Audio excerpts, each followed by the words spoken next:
295 pounds, 6'8", can palm a man's basketball probably as easily as any player in history. I think I had the third biggest hands in the modern NBA draft combine in history of the modern NBA draft combine. So, yeah, I'm sure that the women's basketball is going to fare even easier to palm, which is a huge advantage. We saw that with Michael Jordan and other great players. So they're going to have nightmares, and they should, because I really feel like I'm going to be dominant. If you make it to the WNBA, you plan to use the women's locker room and all that with them? I mean, of course. I mean, I don't want to be discriminated against. I mean, come on. Why wouldn't I use the women's locker room? I mean, I grew up playing basketball since I was about 5 years old, and a lot of women in my family. My little sister is a collegiate basketball player, D1 collegiate basketball player, and I've grown up knowing a lot of girls and women's basketball players. The great Nancy Lieberman was one of my coaches, Lady Magic over in the Big Three, and I have great respect for the skill of women's basketball.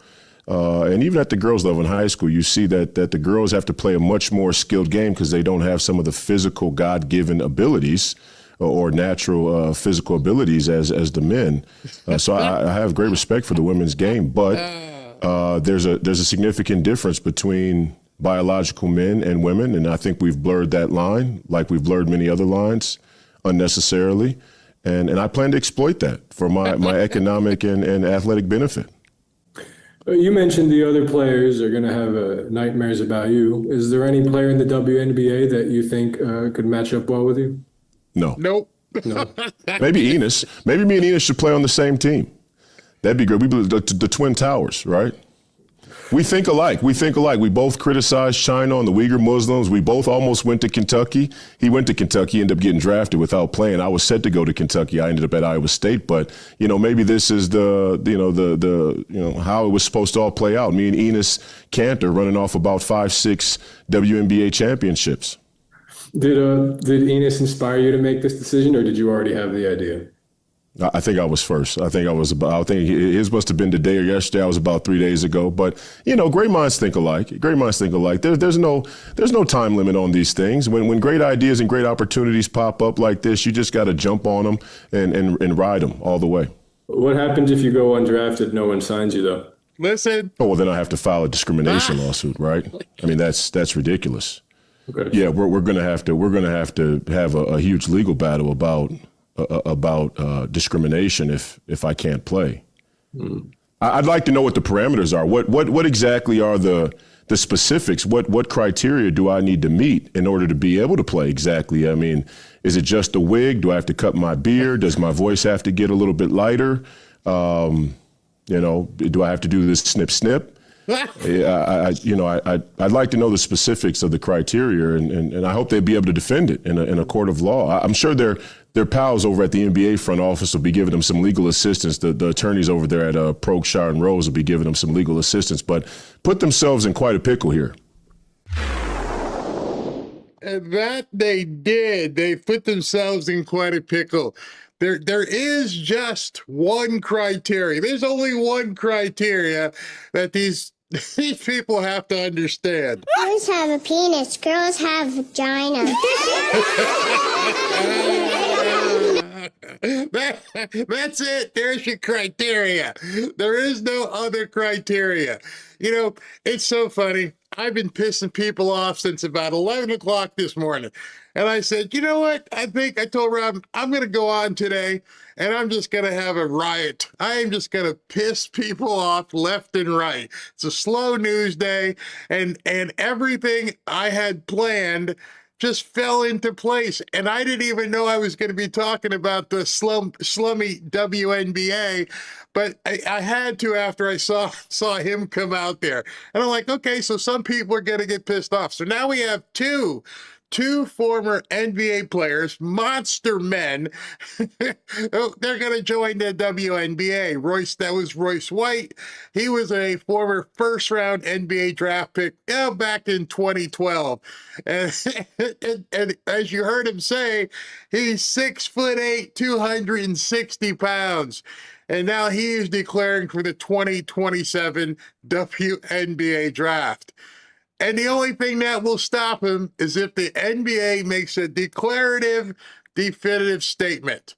They have to come out. The checkmate has been put in play that males can't play in the women, the WNBA.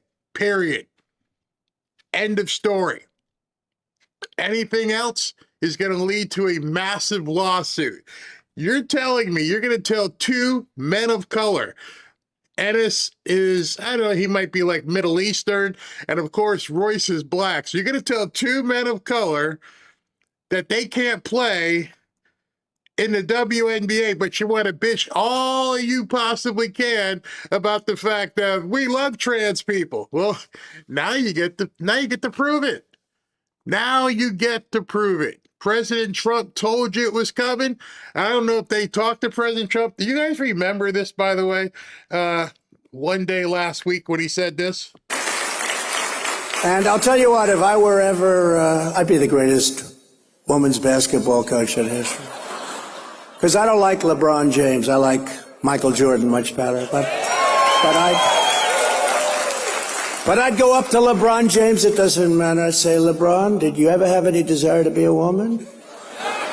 Because what I'd love you to do is star on my team that I'm building up. I will have the greatest team in history. They'll never lose. Nobody will come within 70 points of this team. Now, we have to change that, and we have to make it okay to talk about it. You know, the young lady I was talking about is afraid to talk about it. She's shunned and she's canceled when she talks about it. That's just it. Now it's out. The cat is out the bag.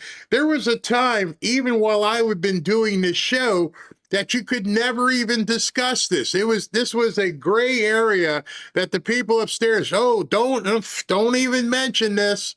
Whatever you do, don't talk about the Transformers, because you talk about the Transformers, we might have to do something. But now, as President Trump said, he's put it in play. The strongest, most powerful man in the world came out and said, we're going to talk about this.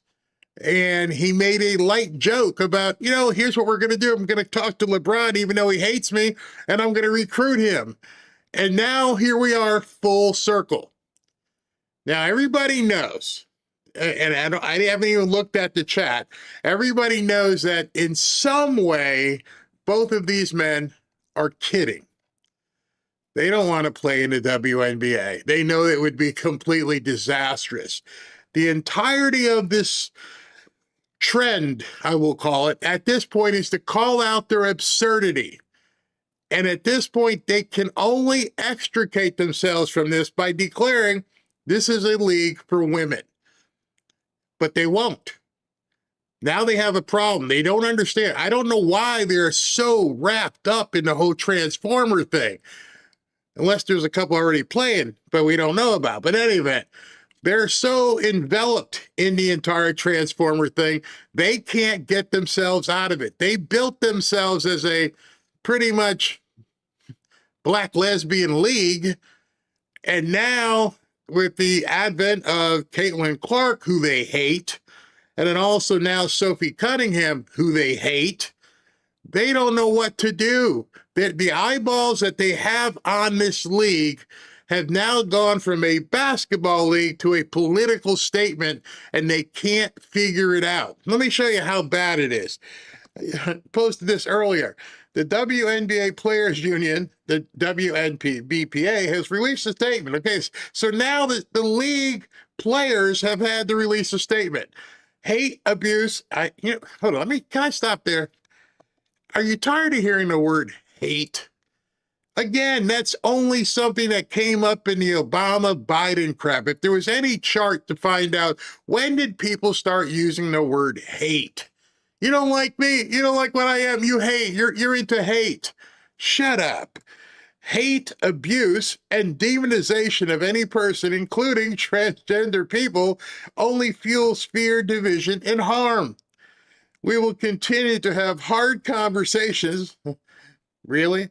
But we will not be used as political pawns. Too late. You became political pawns once you make that kind of statement. when 80 to 90% of the American public do not want boys playing in women's sports, you are absolutely going against what Americans want. This isn't a Democrat issue. This isn't a Republican issue. 80+% people are like, no, we don't want boys and girls sports, period. You understand that? That's why you have the W in front of the NBA, Women's National Basketball Association. You chose to create this. You chose to have this league of players, and now you're saying you don't want it. Now, the commissioner, this is where it really gets funny. The commissioner is in a panic. She sent out a memo to teams nationwide saying letting transgender biological males is complex and nuanced. It is complex and nuanced to talk about how we could let these people play in our sport, our Women's National Basketball Association. So what's her name here? Kathy. Kathy, can I help you? Let me help you out very simply. Boys have a penis, girls have vagina.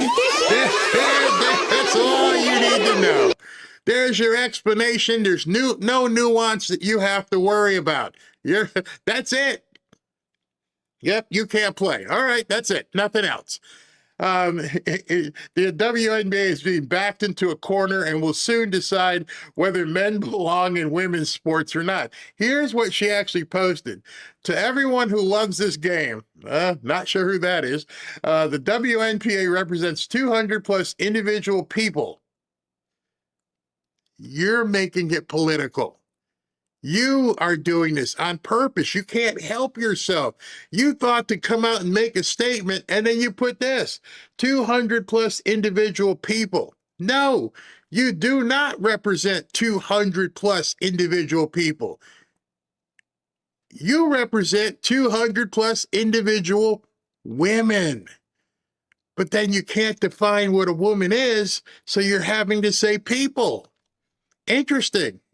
You're blaming people for blowing this up and making it a political football or basketball, and you can't even say what the name of your league is. 200 individual women with different lived experiences, cultures, lifestyles, and opinions. We embrace justice, equity, diversity, and inclusion. You're a basketball league. You dribble, you shoot really bad, you rebound, and that's it. All this other crap about what you embrace and all this diversity, equity, justice, and inclusion is going to get you sued into oblivion. She doesn't know what to do. She ain't prepared for what's coming. Those are the values that unite this union and allow it to protect women's sports while creating transformational change. How can it be a woman's sport if you can't say that it's for women? Hate, here we go again, right back to this stuff. Hate, abuse, and demonization of any person or group of people, including transgender people, only fuels fear, division, and harm. We will continue to have hard conversations, but we will not be used as political pawns, as I read earlier. Support the players, support the fans. At games, notify security if you witness hateful, violent, or abusive behavior. Online, report abusive posts and drown out the bots and bad actors. At home, tell your elected officials to strengthen Title IX. You realize you just stepped way over basketball. You didn't want to be a political pawn, but when we read this, it's quite political. But now let me transition, if you will, no pun intended, to what you just said in that last paragraph. At the games, notify security if you witness hateful, violent, or abusive behavior. Are you sure about that? I'm just checking. Do you want people to notify security, the authorities, if we witness violent, hateful, or abusive behavior? Because as of today, everybody should be notifying the police, notifying the FBI, because we witnessed hateful, violent, and abusive behavior right in your game. And it was against a white pretty girl, Sophie Cunningham. This happened today. I mean, I cannot even fathom. I have to be careful because if I show the video too long, I will get in trouble. All right, so I want you to look at the screen here and understand. Let me pause it so you guys can see it. Rewind it. Here we go. This way I won't get in trouble. All right, so that is Sophie Cunningham getting ready to score on this play. And then there's the player from the other team who's, for some reason, has a long mane, blonde mane that goes down back behind her butt. But she's black. And so as Sophie is going up, I'll play this in real time first. And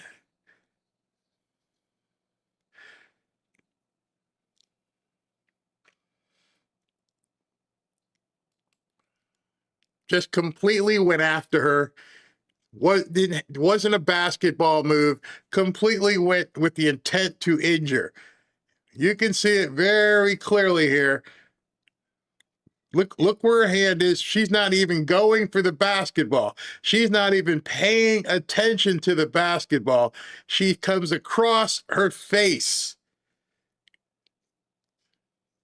There's no way, you know, I'm used to watching game film for football, and I'm used to doing stuff like this and bringing it frame by frame so that I could show another player or point something out to the coach.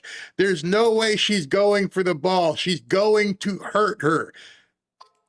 And she gets right there, and she could have broken her neck. She could have had a concussion, could have cracked her skull on that hard floor. She didn't care. It was Sophie Cunningham, and she wanted to go after her.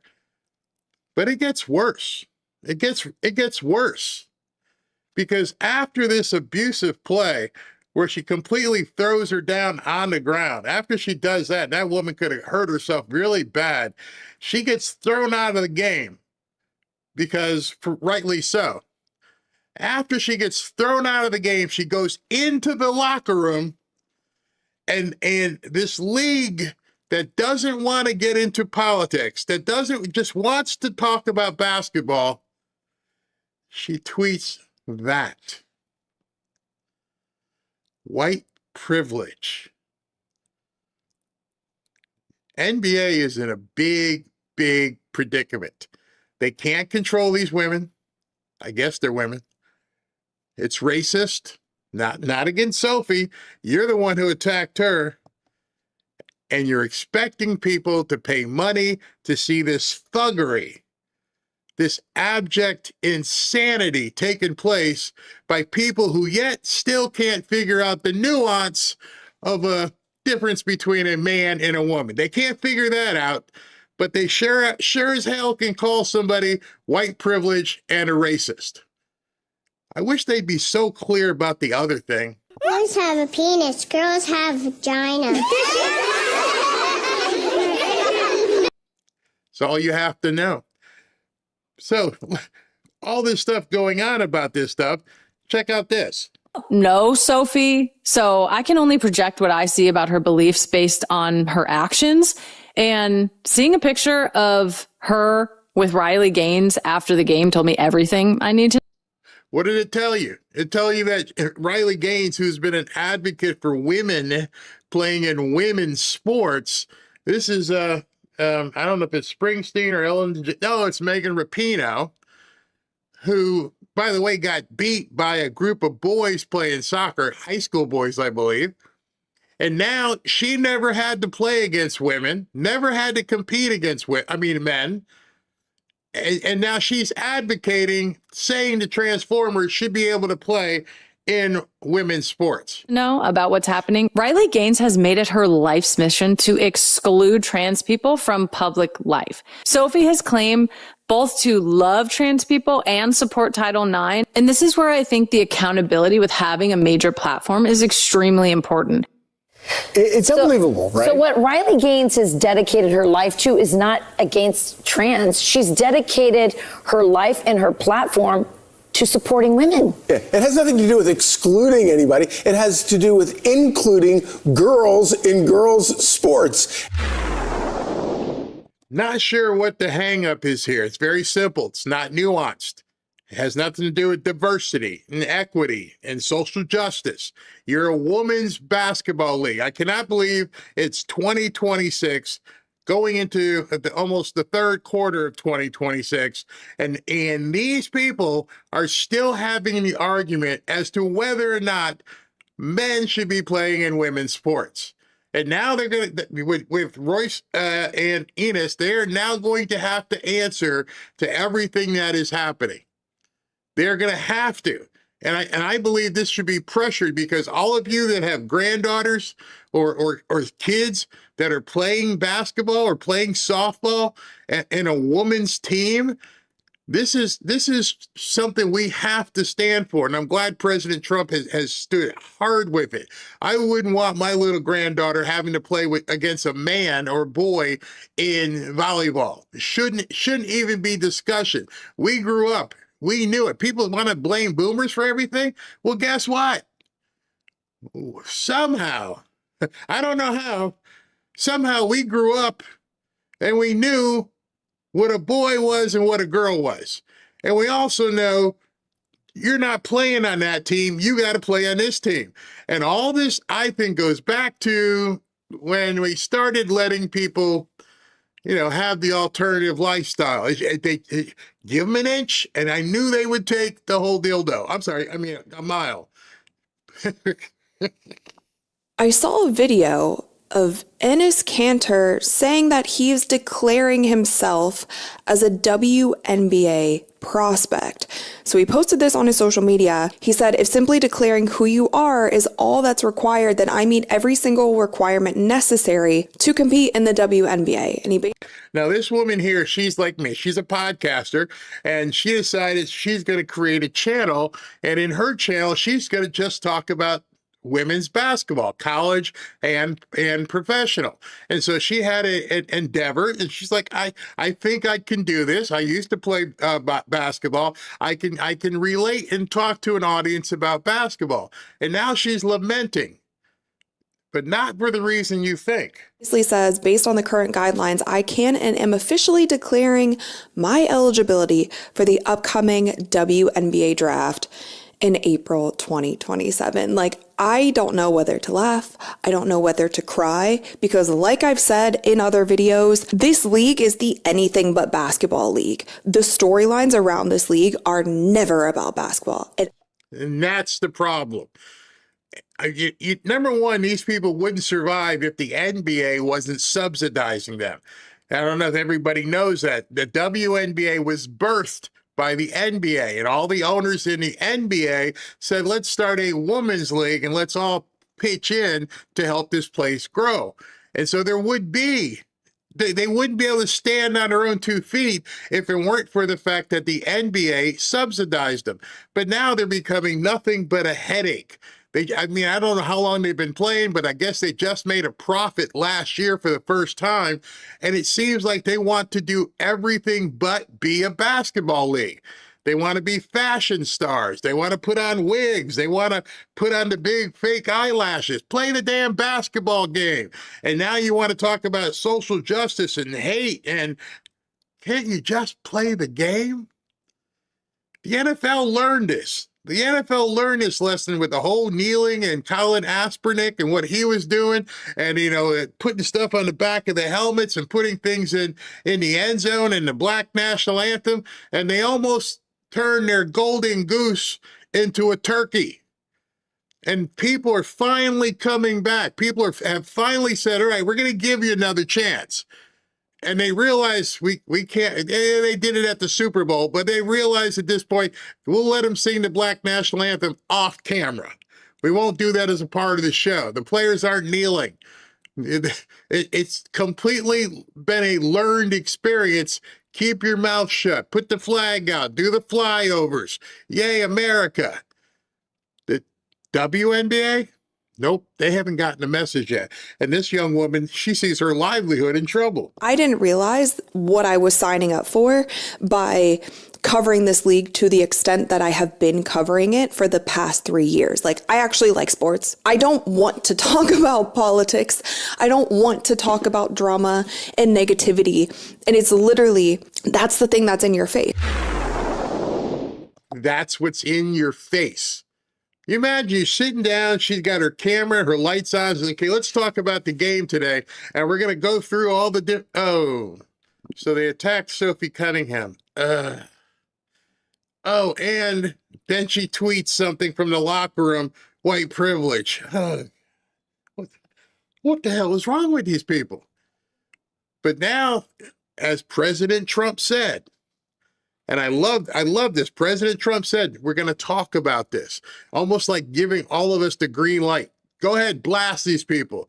And now it's coming from sports writers. After careful consideration and reviewing the current eligibility guidelines, I am officially declaring myself a WNBA prospect. If simply declaring who you are is all that's required, then I meet every single requirement necessary to compete in the WNBA. So you see what Enes Kanter had to say, right? You see how much of a mess this is becoming, right? And everybody want to act like, oh my goodness, we don't want to hate on trans. We don't want to hate on trans folks. That's not what that's about. Anybody who's hating on them should be ashamed of themselves. The WNBA, the NBA, and everybody else in between is absolutely right when they talk about not violating people's civil rights and liberties, not being hateful, not engaging in hate in any way, shape, form, or fashion, whether verbally, physically, or otherwise. We all know that. But what Enes Kanter is pointing to is about competition. So for somebody to transition from male to female, and for folks to act like it would be okay for them to participate in the WNBA is ridiculous.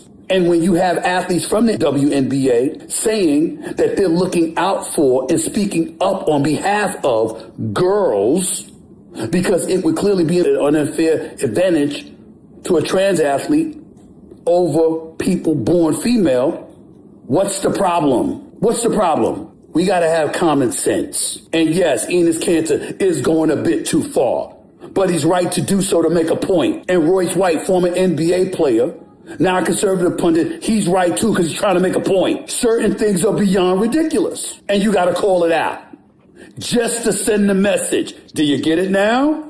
Are you sure you want to continue this subject? Are you sure you want to continue on this path? Sure you don't want to be political pawns? Fine. Then understand that the WNBA is for girls and people born female, and leave it at that. And stop acting like you don't know. Otherwise, there'll be a lot more Enes Kanters. And we all know y'all don't want that. Boys have a penis, girls have vagina. You know it's bad when Stephen A. Smith is going after them.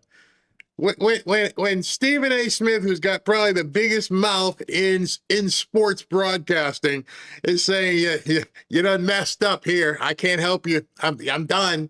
And there's another sportscaster, some of you guys may know, his name is Emmanuel Ocho, and he and I have had our run-ins back and forth because I find him to be quite racist at times. And even he came out today and went, no, that ain't white privilege. You beat up on the girl, that you abused her. They're losing the culture war that they thought they were winning. I say it goes all the way back to President Trump. President Trump has been saying this even before he got reelected. It was a tenet. It was a staple of everything he was talking about. One of the top things, I don't want boys playing in girls' sports. He's made fun of this for quite some time.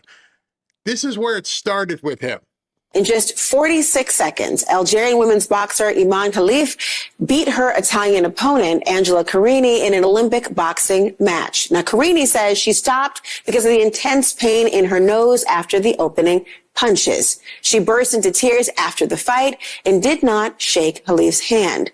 That led to a flood of online abuse against Khalif, including from Elon Musk, J.K. Rowling, Jake Paul, and former President Trump, who posted this to Truth Social, quote, "I will keep men out of women's sports." Now, that was August of 2024. He posted that as a candidate. And he was letting people know, I just watched this man. I watched this man beat up on this woman to the point where he has said it in many speeches. She had to quit because she had never experienced pain like that. That is very, very, very visceral to watch a woman get beat. I posted something the other day of a Muslim guy spanking his wife, and Robin got triggered. She's like, no, take it down. I'm like, I can't take it down, but she's like, you don't want to see that. And as you're watching that Olympic boxing match happen, and when you realize that's a guy and that's a girl, and he's beating on her, he's punching this woman in the head and in the face, and President Trump said, no, I'm going to stop this. So understand, it has taken that long from August of 2024 to now, here we are, basically August of 2026. 2 years, and everything he said is now coming to fruition. He's ending it. So much so that the Olympic Boxing Committee said, nope, you can no longer box. I think they even took his medals away. Nope, we're not going to have this. We are not going to have a spectacle where people are going to tune in and watch a man beat up on a woman. And now you got this stuff going on in the WNBA, and what they thought was a fringe thing has now become mainstream. But it all started back in August of 2024 when Elon Musk and President Trump put it on blast. Why were they so quick to come out against her? It's not a her. It's really simple. The reality is that people in this country, certain people, certain groups of people, the conservative right being at the top of the list. No, it's not. See, this is Jamel Hill, another race baiter. She's been a historically race baiting grievance merchant. And they tried to say it was conservative when it was an 80+% issue. Nobody wants to watch a man beat up on a woman and to the point where she has to submit because she can't take the pounding, the pain. Are weaponizing trans women and the trans community and using that as part of their ongoing culture wars. And this young lady, unfortunately, was the victim of what is a gross American mentality. It's not. Can you imagine those words coming out your mouth? Can you imagine knowing that it was a dude beating up on a woman and you keep forcing the term, well, she's a victim. What are you talking about? It's a dude. It's not she. It's a dude smacking the hell out of a woman. Yet she ran, and CNN, they kept pushing it. I don't know who was paying them. I don't know where it came from, but to uphold everything of this community they keep talking about became so preeminent, you had to wonder what exactly was this entire thing all about. Adopted by all mentality, but we're talking about that there is certainly a huge issue with transphobia in our country.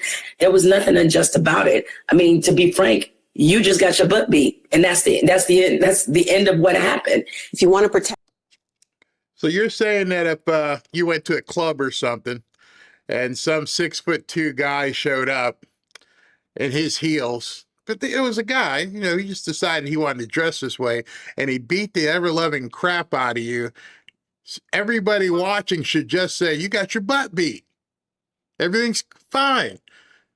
Or is it just because you can hang that label, the pin? Oh, you're part of that T community. Have your way. Do what you need to do, even though it's abhorrent to most of the country. Women and daughters.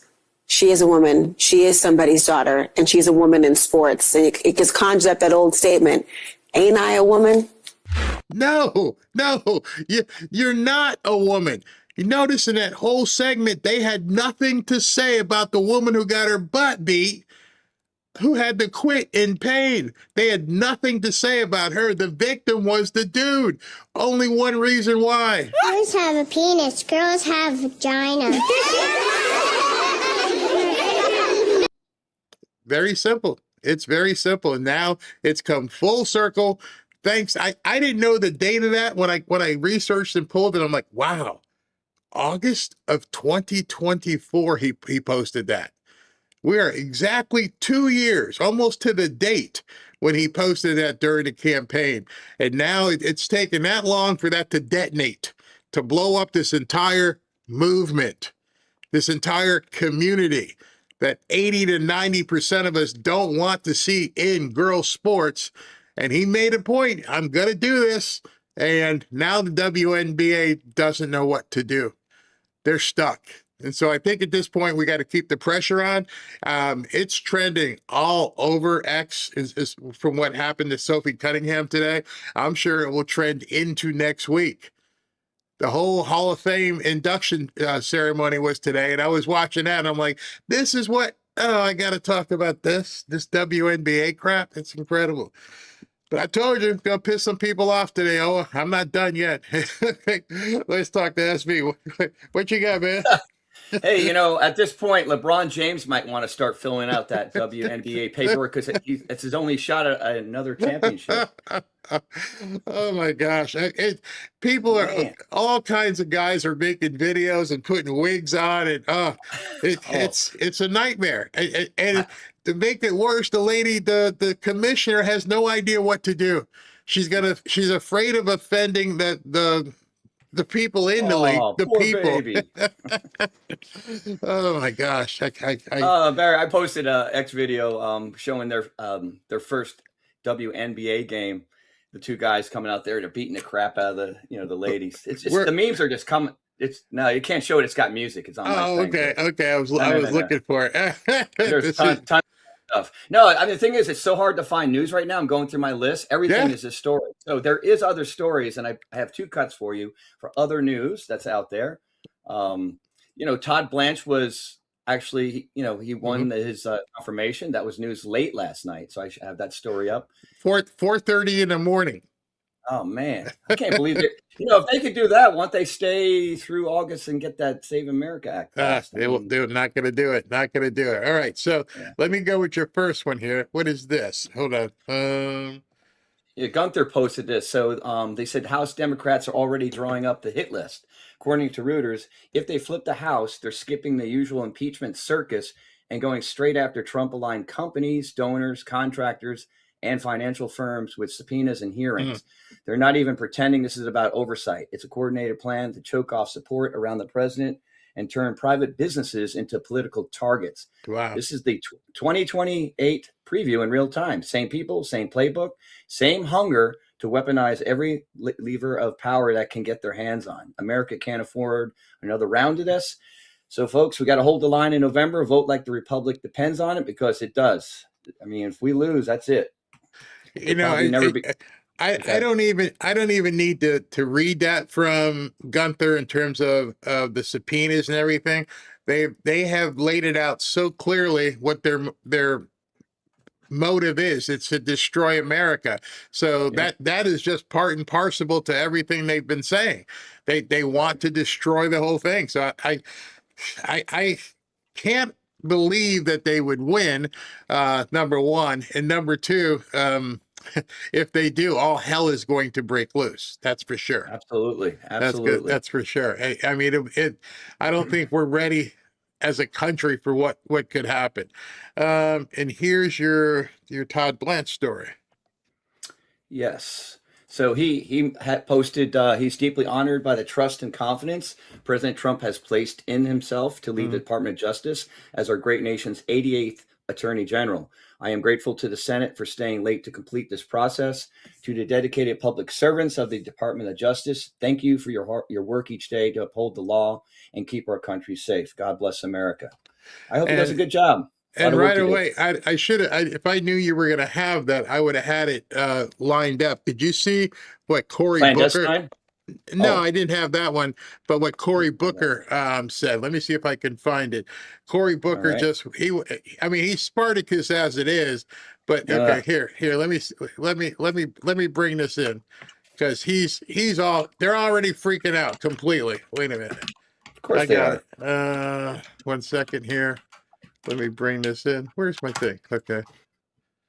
And what are you so afraid of? I don't understand. What? Law and order. They want chaos, anarchy. Here, let me bring this in so you guys can hear this, because he must have done it like right after the vote, and he couldn't wait to pick up his phone and post this video. Here, let me show this to you guys. Really tough breaking news. Todd Blanche was Breaking. just confirmed on the Senate floor to be the Attorney General of the United States of America. And in truth, that's only a name, because we know what he's been confirmed to do is to be Donald Trump's personal lawyer. And in every way will choose Trump's lies over the law, Trump's corruption over the Constitution. But this is not final. We must still fight. Fight to hold him accountable, to put Democrats in a position where they can actually call hearings, do investigations, and fight to make sure that this is not a whole-scale collapse of our rule of law and the things that are important in our nation. Do not stop fighting. This is a setback, but I believe we can still fight forward. Man, see, I mean, that underscores what you heard from Gunther. I mean, they're saying it. Nobody can be surprised. They are openly saying this is what we're going to do, and I believe them. I take them at their word that that's exactly what they're going to do. They're going to throw this entire country into a complete tizzy, and it would. I've got some stuff I'm going to be showing you guys in a little bit, but it's absolutely nuts. So, up next I've got a short interview that JD Vance did with Kayleigh McEnany this morning. So I'm going to play that for you guys, and then I'm going to get into some of the more stuff that pissed some people off today. So, well, before you go, did you want to cover the clandestine? He had a little his point of view on it. I just sent it to you if you want. It's probably a 2-minute read. Sure. Hold on. I always like my boy Clandestine. Go ahead. All right, here we go. All right, so he talks about, we got confirmed at 4:30. I'll skip down one.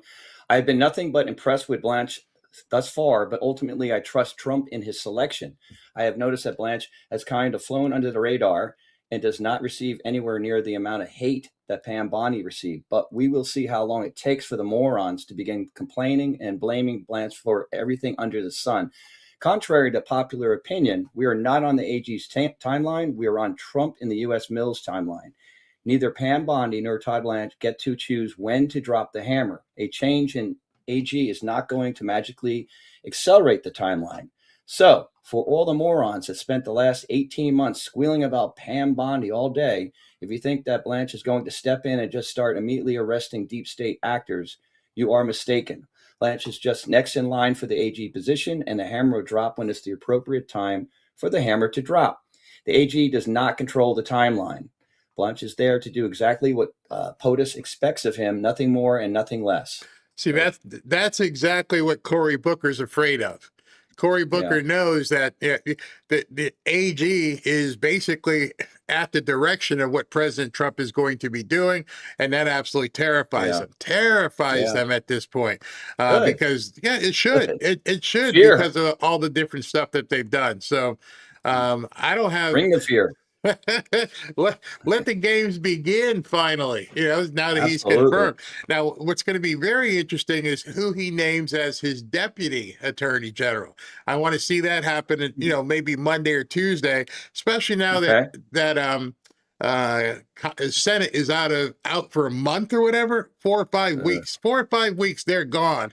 And let's see who he can appoint somebody temporarily until they take it up when they get back. So I want to see who numbers. You know what I'd love to see? I would absolutely love for him to appoint Alina Habba. She's been sitting in there just waiting to do something. Waiting in the weeds. Yeah. Hey, that might be interesting. Yeah. Okay. I mean, I would love to see him bring her back. She's pissed off. She's ready to go as well. And then, I think we'll see all hell break loose. By the way, did you take the time to watch the amazing interview between Hunter Biden and Tucker? Barry, I saw some of that because I texted you last night and I was a little pissed off.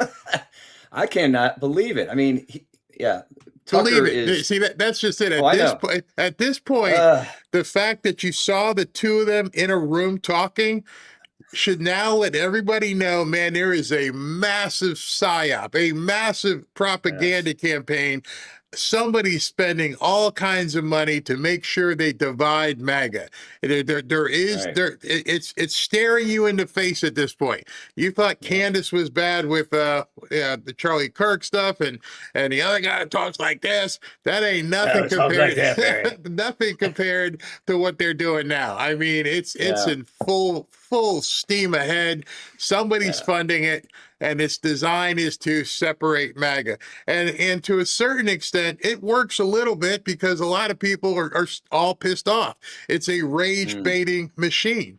And we're going to talk about some of that rage baiting, here in a little bit after my video with JD Vance here. All right. Thanks, SVA. All right. See you soon. Right. Yep. It's crazy seeing this stuff happen. Hey, let me tell you today about tonight's sponsor. We are Saturday night. You know that moment when you wake up and things hurt and your body just argues with you. For me, it started sneaking in a few years ago after playing football and then sitting in this chair for 3 hours at a time. I would hit the gym the way I always had, then spend the next 2 days moving like I had been hit by a truck. It's always that next 48 hours. I never hurt the next day. It's always 2 days later. Stairs, we've got a big stairway here, felt even taller than normal. Energy dipped, and by mid-afternoon, even simple stuff, playing with the dogs, staying sharp on writing up the scripts and figuring out what we're going to do, doing late night work and editing, began taking more effort. And it wasn't dramatic. It was just this quiet daily reminder that middle age had snuck up on me and moved in, actually, and started rearranging the furniture, if you know what I mean, and I think you do. I used to use that term all the time. Yeah, I'm a still guy, but the furniture's in different rooms now. That's when I just started rearranging the furniture and realizing I don't want to go out like that. I started looking at what was actually happening under the hood, under the knees, in the back. I believe one of the best aging breakthroughs of the last decade is qualia senolytic. Here's why. Senolytics are a science field revolutionizing human aging. A big culprit behind that middle age feeling you get that can be, senescent cells, also known as zombie cells, that just linger in your body. They linger, they cause havoc. Their only useful function is wasting your energy and your resources. So let me break it down.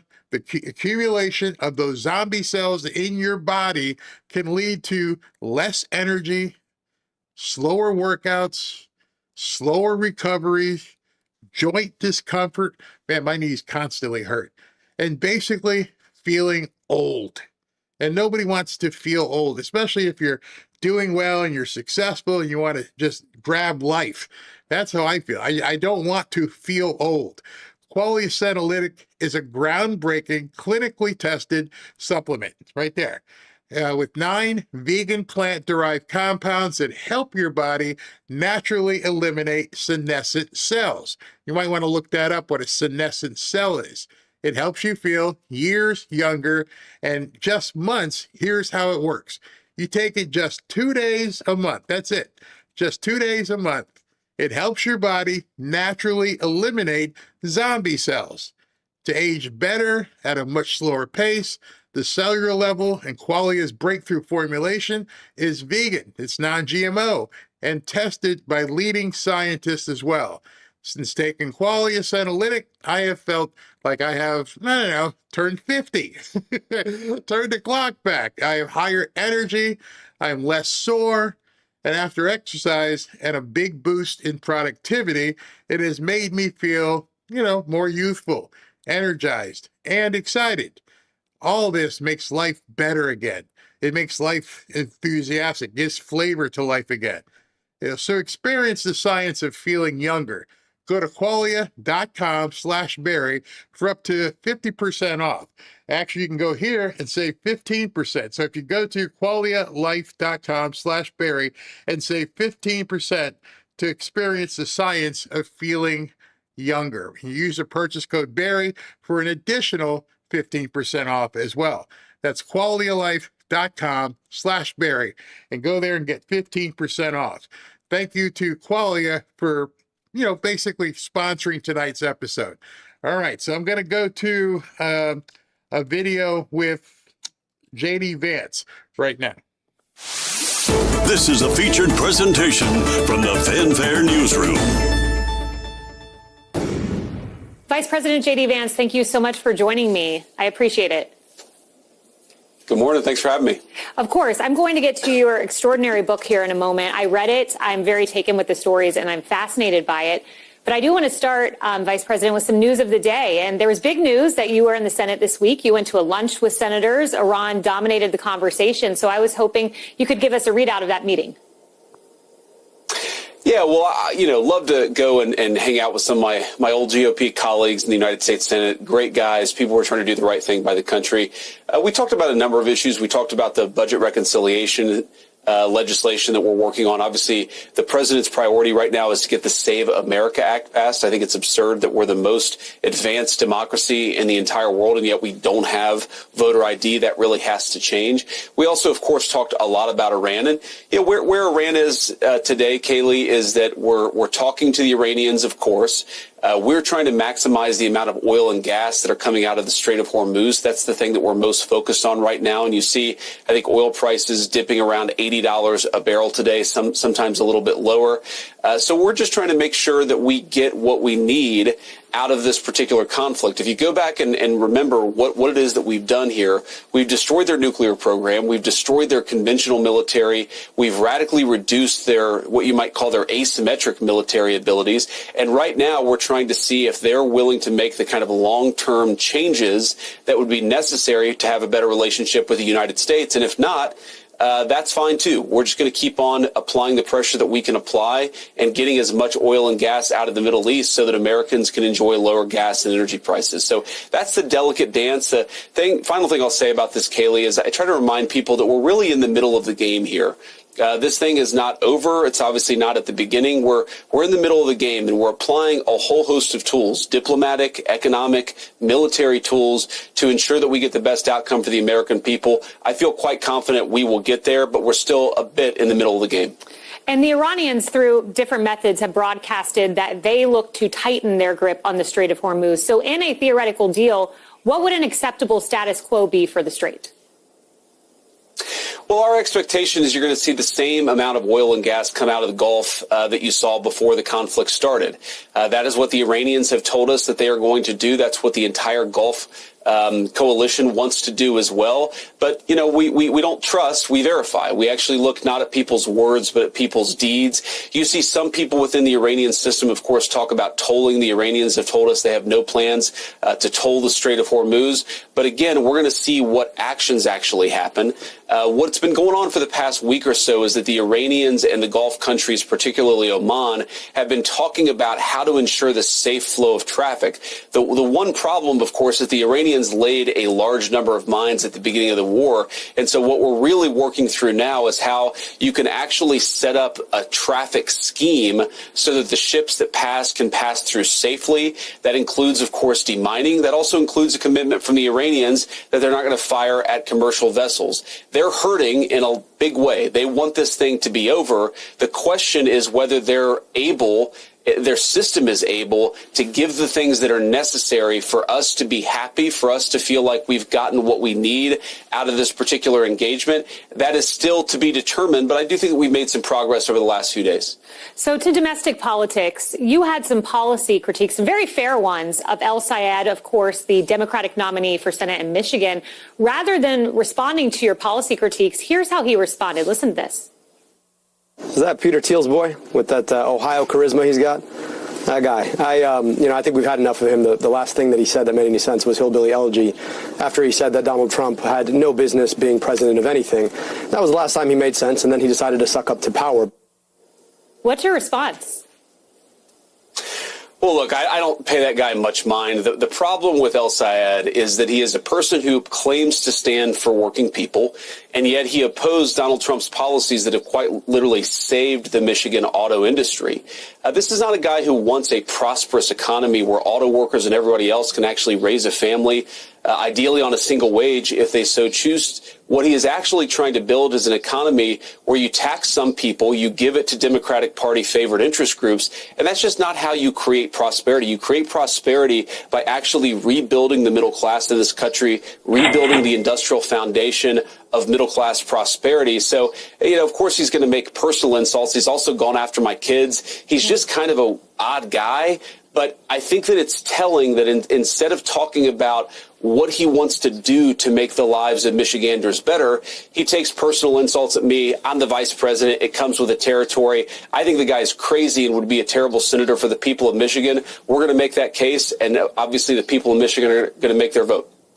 And one thing that he doesn't talk about too often, but you certainly do, is fraud. And the American people care deeply about it. I watched your fraud roundtable, the task force, with great interest this week. You laid out a 3-part plan for Congress to help out with this. And one of the interesting points was data sharing and forcing Democratic states to share their data with you. I'm curious why you would need legislation to force Democrats to combat fraud. I would think they would willingly turn this information over to you. You would think so, Kayleigh, but unfortunately, too much of the Democratic Party boss runs on the money that comes from fraud. The NGO network, the political parties, some of the nonprofit organizations in these blue states, they actually depend on the fraud to fund their operations. And to explain this a little bit to the American people, Kayleigh, the craziest thing, I was literally shocked by this the first time that I realized that when we send, for example, $8 billion to the state of California to run their food stamp program, they don't even verify eligibility. You could have illegal aliens on that program. We have no sense that the federal government, we send them $8 billion, it goes out the door, and we have no way of confirming whether the state of California is actually spending that on needy Americans, because of course we want to help people who can't afford a bite to eat. But the program is not there for illegal aliens. It's not there for fraudsters. And what California and so many blue states have done is really turn down the eligibility requirements, turn down the verification requirements, and we unfortunately are just going to have to force them into some basic stuff. Things like checking when somebody signs up for food stamps. Are they in this country legally? Do they actually have proper photo identification? Have they committed a terrible felony in the last couple of years? Basic eligibility checks that so many blue states are not doing. So we're going to have to force them to do that. And that's one of the things we've talked about with our congressional colleagues, is just forcing some of these blue states to share the data. I will say, Kayleigh, in the defense of some blue states, some Democrats have been willing to work with us because they recognize that fighting fraud should be a bipartisan issue. Unfortunately, you've got the Californias and the New Yorks of the world who seem to want their states to be defrauded by the fraudsters, but we can't let that happen. It's gone on for too long, and the president has asked us to stop it. We're finally taking it seriously. There's one thing I wanted to bring attention to, something that somebody mentioned to me yesterday, and I never thought about it. We have always assumed, no, I shouldn't say we, I have always assumed that a lot of this fraud was basically going to newcomers and people who weren't eligible. And then when I started hearing this stuff about they won't even let people verify the rolls, we don't even know who's getting the money, and that New York and California won't even let Harmeet Dillon, won't let anybody actually find out where's the money going. And then the person I was talking to yesterday is, has anybody thought, since these checks and everything are just going out, how many politicians have been getting this money? It'd be very easy if you're friends with a bank or something, and you go up and set up a checking account under Jose Diaz, at your local bank, and then every month you're getting $1,000, $2,000 from all these various programs. And I never thought about that. If you can't verify the rolls, you don't know who's being paid. If you don't know who's being paid, anybody could be getting paid. And I just went back, wait a second, and then multiply that for years. See, right now, Dr. Oz, J.D. Vance, Stephen Miller, they're all trying to get in there and find out who is getting the end result. Where is this money landing? We know we sent you $8 billion, but if we sent you $8 billion, we don't know once it hits the main state account, where it goes. And so they have complete discretion. Nobody knows where it's going. 8 billion lands in California, and all they say is, well, it's all gone. We don't have any more left. We don't know where it went. And so it would be very easy to set up dummy accounts. You know, they've got dummy accounts from dead people and all kinds of things of that nature. Well, what if some of those accounts are being controlled by politicians? And they've been doing it for who knows how long. Any Senate Democrats called you and said, hey, how can we help with these legislative priorities? I'm not holding my breath, Kaylee. Unfortunately, the Senate Democrats are too captured, I think, by the far left of their own party. Where you've had Democrats work with us, it's local officials, state officials, some attorneys generals whose job it is to prosecute the fraud. And so they realize how terrible the problem is. But unfortunately, Kaylee, I mean, this is the story of the National Democratic Party leadership. They won't do the things that even their own voters want them to do. I mean, you ask about fraud. I think one of the most serious frauds in our country is voter fraud.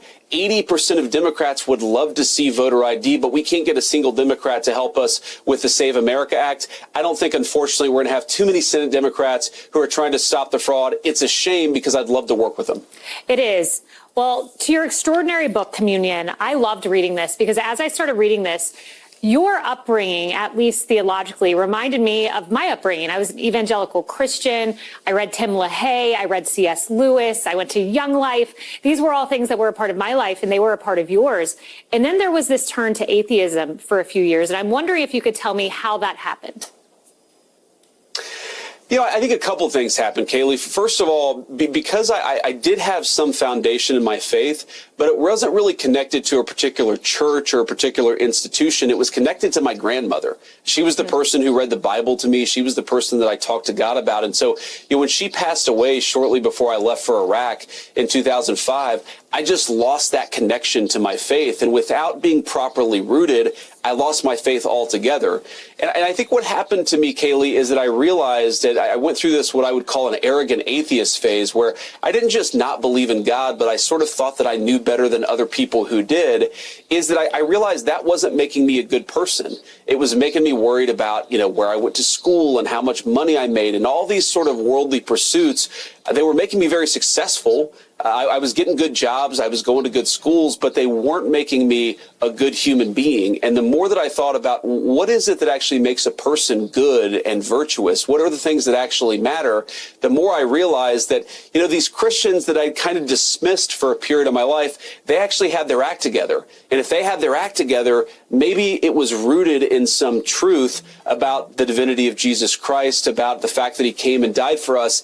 And so I started to be curious in Christianity because I saw the truth of Christianity reflected in a lot of people around me.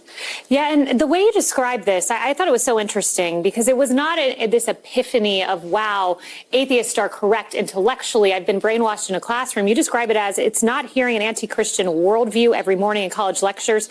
It's having a routine Christian existence replaced by something different. I'm curious if your return to Christianity, to Catholicism, was that incremental or was there an aha moment? It was very incremental. I've never had an epiphany, Kaylee, though I've certainly had these moments where I felt the presence of God. I talk, for example, about this, moment that I had at a conference where a friend and I were talking about Christianity and talking about Catholicism. And there was this moment where a glass fell off the wall at the point of our conversation where, I think an atheist would dismiss that as, oh, who cares? A glass fell off the wall. But at that moment, it felt like God was trying to send me a message. You have these little moments like this, but I never had an epiphany. What I did is have this slow realization that Christianity was true. And it really did start with this recognition, Kaylee, that so many of the Christians that I saw around me, obviously we're all imperfect people, but they had their act together. They were focused on the things that really mattered. I didn't care, and frankly, my wife didn't care whether I was super successful, whether I became the vice president or a best-selling author or successful in business. She just wanted me to be a good man, and I wanted to be a good husband and a good father. And I felt like Christianity answered that yearning better than anything else that I saw in the world. And that really is what led me back, but it was a slow process. Yeah, no doubt Christianity holds the answer. There was also a moment in your book that I was fascinated by, and it's a car incident that you had. You were driving back from Mama's funeral, and I hope that you could tell me this story, and you almost got into a car accident, but you didn't. And I'm wondering if you could share that story and then answer if you thought that was supernatural.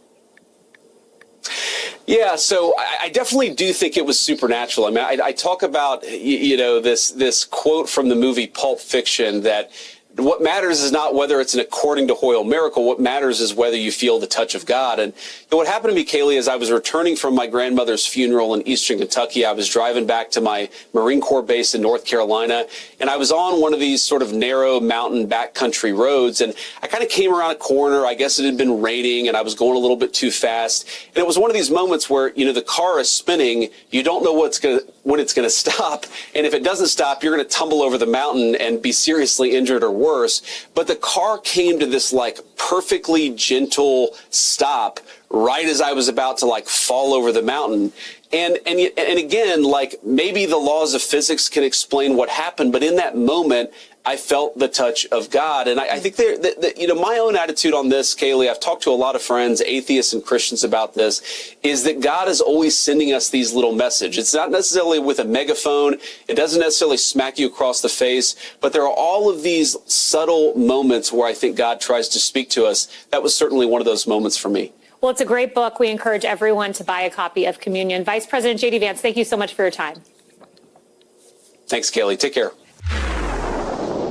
He ain't lying. Those subtle moments when you think about them, that you realize they're not that subtle. Sometimes you can get slapped across the face and you ready to change now? I got it. I understand. I got to do this. I got to do that. And Robin and I experienced one of those spinning accidents one time. A guy rear-ended us, and it does seem like the car starts turning like this. You're able to look over at her, and she's looking at you, and the car's spinning, but it seems like it's just spinning very slowly. You don't know where you're going to end up. You're trying to negotiate, and then it just happened to stop before it hit a telephone pole. We were so lucky. We were so lucky. So I know exactly what he's talking about. And also, we know some other stuff he was talking about, how the Democrats are wigging out. Look, I don't know if you guys have seen this today. President Trump posted it as well. What an idiot. This president is trying to push this SAVE Act, which basically would require that for people to register to vote, you're going to have proof of who you are. Every day people should watch that. Every day you should watch at least 2 or 3 minutes of her talking to realize where we would be as a country if this woman was president. She is a walking caricature. And now she's reemerging, and now she's embracing the socialists. They're all trying to come together under that same banner. It's absolutely insane. And this guy is so phony, this Abdullah Syed. He has now taken this phrase of his, and he's using it at campaign stops. I guess it worked. He liked the way it resonated. And so now he went out and used it again. Now, Mike, I'm just going to remind you, if you don't know how to say the name, keep the name out your damn mouth. I'd love to. So now that's going to be something he's going to say like in every campaign stuff. Hey, Mike, you don't know my name. Keep it out your damn mouth. And the funniest thing about it is I looked around and I'm looking at a bunch of liberal white people clapping for the demise of themselves. They don't even see it coming. They don't even understand what these people have in store. It's Stockholm syndrome exponentially higher, that you would sit there freely. You're not bound yet. Nobody's making you do anything yet. Now you're just cheering it because you don't know what the hell you're supposed to be doing. Or just call me Abdul. But I got some opinions about his name. See, it's very fitting for him, Rogers. Because that's his answer every time a corporation or Donald Trump tells him to do something. Mike, we need you to put a data center in the backyard. Roger. Mike, we need you to hike their prescription drug prices. Roger. Mike, we need you to rubber stamp this war we shouldn't be fighting. Roger. Mike, and this one's Donald Trump. I need you to lick these boots. Roger.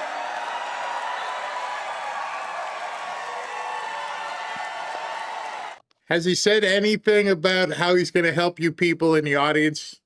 You clapping seals? You people who just think that these insults are going to change your life?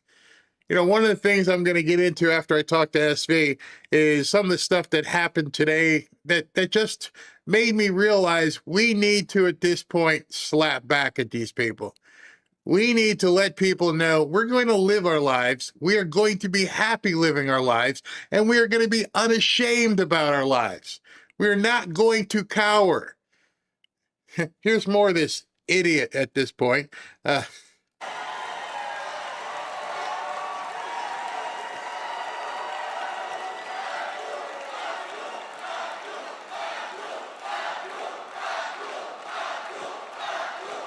And I think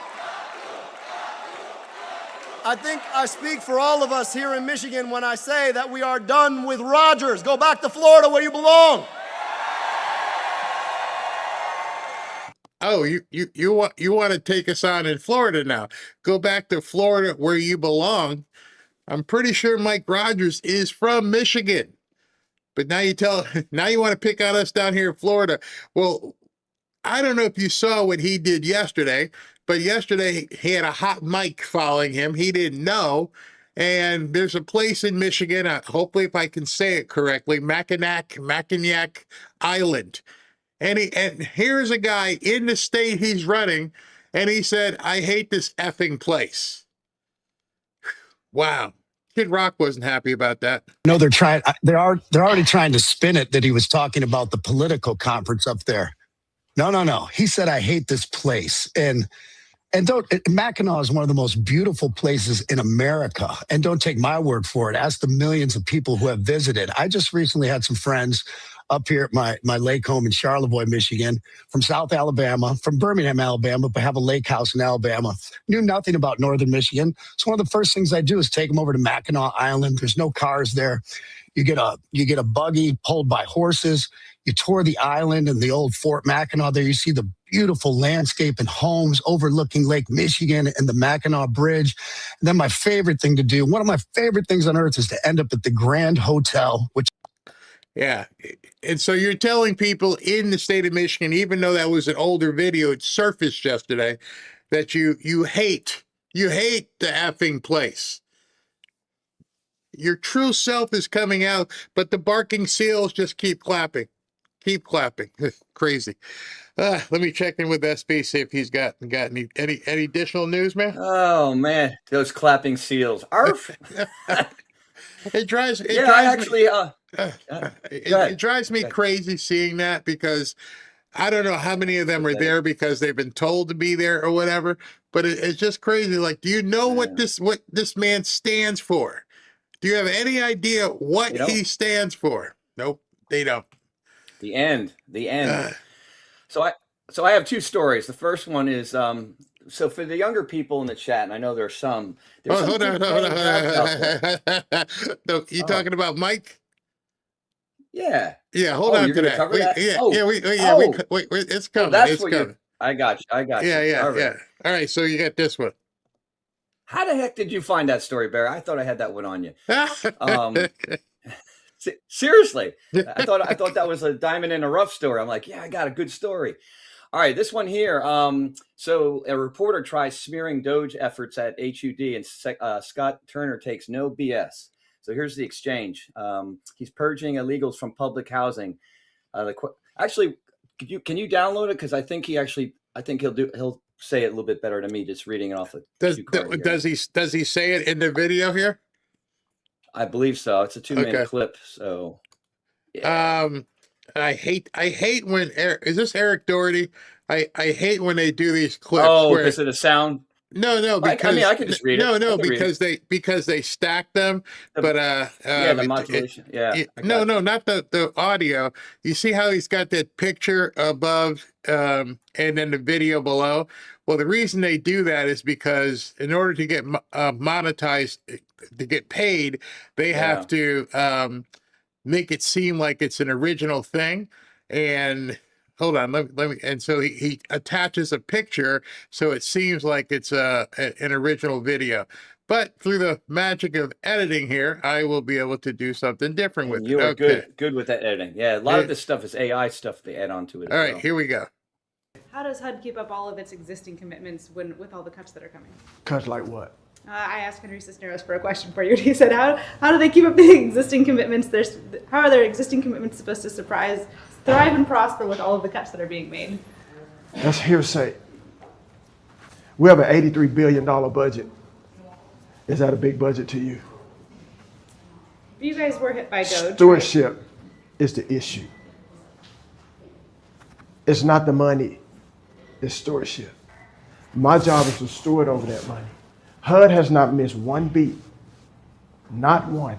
Matter of fact, what we've done has been more efficient and accomplished more with what we have. I hear it all the time. But the real story is, it's not cuts, it's stewardship. And what you see now is faithful stewardship of American taxpayer dollars and actually putting the money to where the money is supposed to go to accomplish the mission that HUD was created to accomplish. Supported the most vulnerable, homeless Americans in Los Angeles. Instead, allegedly supported the purchase of a $125,000 Range Rover, private jet travel, and a vacation home in Greece that costs almost $500,000. This is HUD funded. That's supposed to go to our homeless neighbors and friends and to help communities recover. But it was wasted and even worse, paid off crooked officials. No longer will that be tolerated. Are you with me? I'm with From you. Los Angeles to the Virgin Islands, we're sending a clear message. Corruption of federal funds will no longer stand. From now on, tax dollars should be invested to produce real results, not wasted to appease the status quo. You know, SB, he was one of the guys I got to sit down with when we went to Washington, and I couldn't wait because obviously I love real estate, and so I was able to sit down with him. And I realized as he was talking to that reporter, it probably flew over that reporter's head when he talked. You could see him look at her because he said it like two or three times. Stewardship. And she probably was like, what the hell does that mean? Go look it up. What is being a good steward mean? If you don't understand those terms, then you don't understand what this man of God was saying. Is like, I am not going to allow corruption, theft, and fraud to take this money from the American people. I have to be a good steward. And so when I talked to him and I said, how are you going to work this program? How are you going to work that program? They have to find the eligible people first. Then we'll go ahead and take care. Now, I don't think anybody has any problem with helping people who need help, but that's not what this money has been doing. They've been stealing it and just, it's been crazy what they've been doing with it. I had another takeaway. I think that reporter was pissed because she couldn't use the race card on this one. You know? Seriously. She's like, you're right. You're right. Right. Yeah. You're looking at him in the face and you can't say he's racist. But again, I mean, I've been called racist, so I can't even tell you. Okay. All right. Let me take a break and we'll come back. I'll bring you on when it gets to that mic spot. All right. Thank you very much. All right.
back to Fanfare with Barry Cunningham. Do you believe there should be millionaires in this country? I'm less concerned about millionaires, more concerned about billionaires. I don't have like a hard line where it's where you're good or you're bad. This woman here is the head of the Democrat Socialist, whatever they're called, DSA. And this is a very interesting conversation because just like with fair share, you never get a definitive answer from these people. Whenever these people go up for a debate, if the moderator is actually having a good debate, they should never let them answer questions open-ended like this. Every time this guy asks her a question, she turns it around like, no, but here's the actual question. Hey, is the sky blue? That's not the question. The question is, is it raining? No, I know what my question is. I asked you straight up, is the sky blue? Watch the technique and how they're so slimy and how they try to turn everything around. The thing is, how much is too much?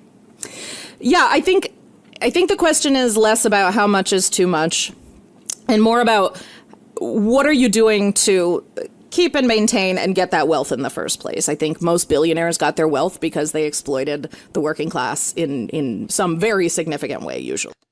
Okay, so there she makes a statement. She twisted the question around and she said people, first she says billionaires, they got their money because they took advantage of working people.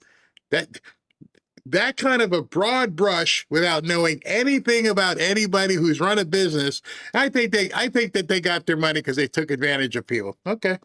Are we exploiting people is the bigger question, as opposed to some sort of arbitrary red line of you can have this much money or not have that much money. But we do believe in taxing the hell out of millionaires. Yeah, absolutely. Well, what does taxing the hell out of them mean? Okay, so she made another statement. Good job. What the hell does that mean? What does tax the hell out of millionaires mean? So she's transitioned from billionaires to millionaires. She somehow lopped off a whole lot of money and has reduced it now to another ceiling. Down here, just the millionaires. Forget the billionaires. We're going to tax the hell, as she says. Yeah, I don't have like a solid, but I think. But shouldn't you? Shouldn't you? You're the head of the DSA. You got all these DSA candidates running around. Shouldn't you have that definition? And her eyes were like, oh, really? Yeah, you just said it. How the hell can you say tax the hell out of people, but not know what tax the hell out of people means? If you're the co-chair of the DSA, shouldn't you be more specific than just taxing the hell out of something? What exactly do you mean? So again, it's democracy, right? And we have to look at what we need to spend. And that right there should scare the hell out of everybody. How much are you going to tax people? Well, that depends on how much we get to spend. I'm sorry. What? That's where they're going. That's what the clapping seals don't understand. They're all clapping in Michigan at all these rallies. Did you just hear what she said? That depends on how much we want to spend. Which means there is no definition of fair share. There is no definition of enough. There is no definition of tax the hell out of somebody. The definition depends upon how much we want to spend. So now every single one of you who's not a millionaire, you now need to understand, well, maybe it's not millionaires. We had to go deeper because it all depends on how much we want to spend. That's where we're going. What we need. We don't want to depend on the existence of millionaires because that means people are still getting exploited. So yeah, we need to look at what we need to pay for in the interim, what sort of tax base we need for that to happen, and then and build from there. Okay. Now we have a definition of fair share. The definition of fair share is it doesn't matter. Now we know definitively what they mean. It means it depends on how much we're going to spend. Well, we're going to give away, I don't know, $50 million gazillion dollars to the people we let in across the border once we open it up again. Where are you getting the money? They're going to tax everybody. They're going to take it from you. What? So there is no budget? No, it depends on how much we need to spend. Y'all should take that to the bank right there, literally, and understand we are under attack, and these people are bat loony crazy, and all they plan on doing is spending, and they're doing it backwards. Not, here's your budget, that's all you got. You know, I give my granddaughter an allowance. I give my grandson an allowance. I try to give Robin an allowance, but she tells me go pound sand. But anyway, that's a whole different story. Because then you have to make a budget. And they're doing it completely the other way. Completely different than what Scott said, Scott Turner at HUD said. I want to be a good steward. No. We don't know nothing about stewardship. All we know is what we want to spend. So we're doing a reverse budget. We're going to figure out what we need, then we're going to go grab it from you. There will be no budget if these people take office. There's no reason for them to have a budget because all it means is it's a constraint on what we can spend, and that's not what they want. People have to wake up. I mean, seriously, they have to wake up. All right, so I had some fun today. SV texts me and goes, man, you're pissing people off today. I hope I pissed them the hell off. So I'm going to show you some of what I did today, but it starts with this. I want you to hear this. 34-year-old Carly Goodrow appears to be in great shape physically, but financially, it's been a struggle. This one is just super relatable. The business coach and content creator has been... Stop. Business coach and content creator. Great. I'm a content creator. I'm not a business coach, but I'm a content creator. I want to know if Carly here went to college to be a business coach. You'll find out why here in a second. Documenting the ups and downs. I am 34 years old. I just moved back in with my parents for a few months with my 2 golden retrievers. So this is the room. This is the room. And then this is the workspace. This is my office. It looks terrible right now. When you think about what you imagined for your life at 34, was it this? No, definitely not. What are you doing? Before moving back home, Carly says she was living with her boyfriend in South Carolina on a $60,000 a year salary. So she was making $60,000 a year. And her boyfriend, whatever he was making, they were living together and life was good. But she couldn't make it on 60 grand a year. Now let me pull back here. Carly here is driving a nice Jeep. I don't know if it's paid cash, but if not, she's making payments on that nice Jeep. $60,000 a year, she can't make it. How many of you make it on under $60,000 a year? I'm not talking about your husband or anyone you live with.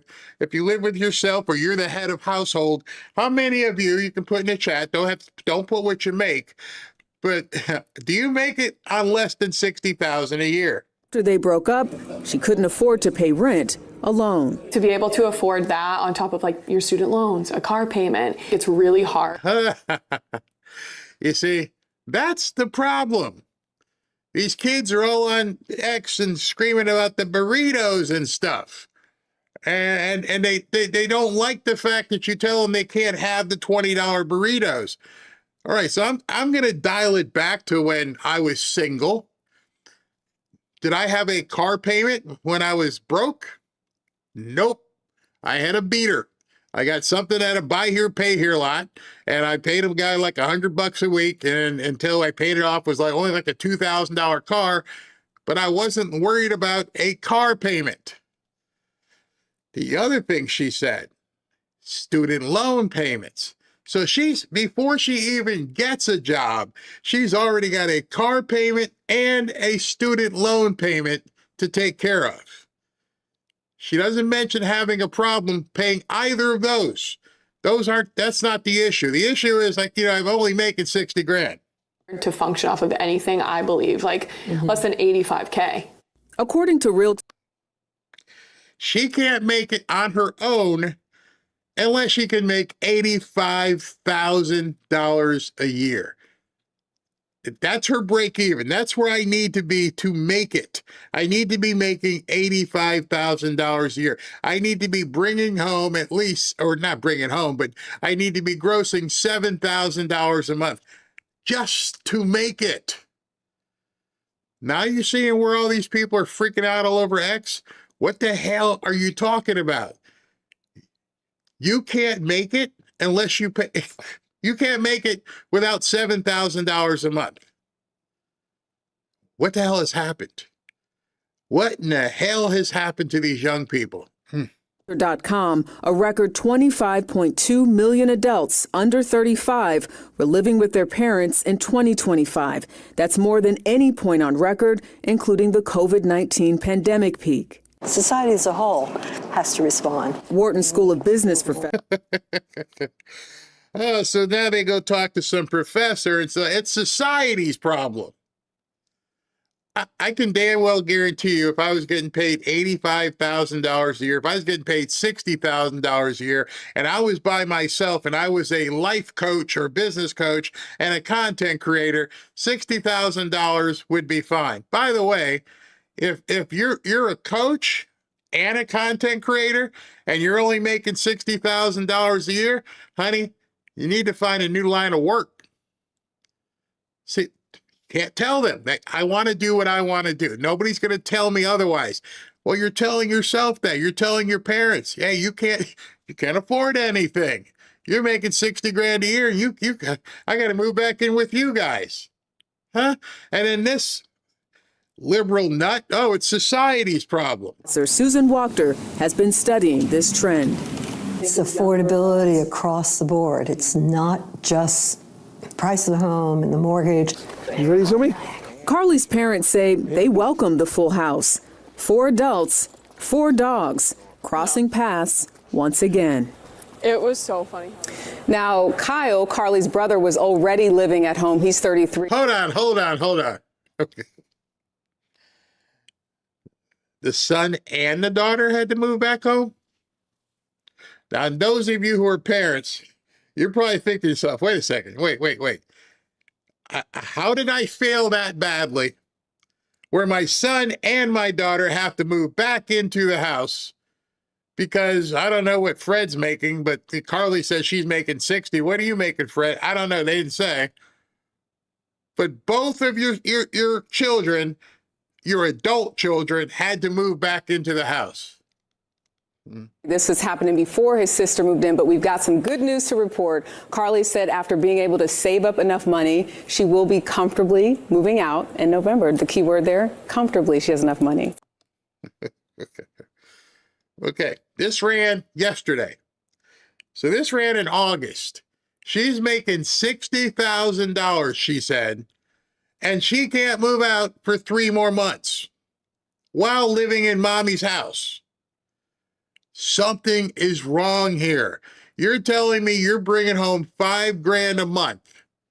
I don't know how long you've been in mom's house, but you're making $5 grand a month and you can't get out until November. So you're telling me August, September, October, November. You're going to bank $20,000 and then you'll be able to move? Wow. Fantastic. I'm sure her parents will be happy about that as well, maybe. I'm sure they will. All right, Jerika, thank you very much. Young people right now are really struggling, and this data shows it. Only about 30% of people that are in their high 30s to 40 or younger are able to cover everyday expenses and bills without a major strain on their financial stability. That's pretty low. Only 30 to 40% of people under 40 can cover their bills without, major strain or rate their situation as comfortable. Can anyone define major strain? I mean, were you like under 30 and said everything's fine, I never have to worry about a bill? Or did you like move out and say I'm going to make it on my own? And I understand this might be tough, but you're telling me snowflakes here, I can't make it on my own. I'm having strain. Strain is wondering how the lights are going to stay on. Strain is like, what am I going to have for dinner tonight? You're making $60,000 a year, and this guy's trying to tell me that, major strain. Overall, 34% of adults say they are living comfortably. Keep in mind that this means that about 66% of U.S. adults are not living comfortably. All right, so you guys know what the question's coming next, right? Mm-hmm. I asked Robin this earlier. Like, can you define that? Because living comfortably means absolutely nothing. Living comfortably to me is going to mean different than living comfortably to you is going to mean different to living comfortably for Ashley is going to be different than living comfortably to Carly, who's in mom's basement. What the hell does living comfortably mean? So he's citing a study. So I said, you know what? Let me go see if the study can actually tell us. And so I pulled up the study, and it's called the Federal Reserve Survey of Household Economics and Decision Making.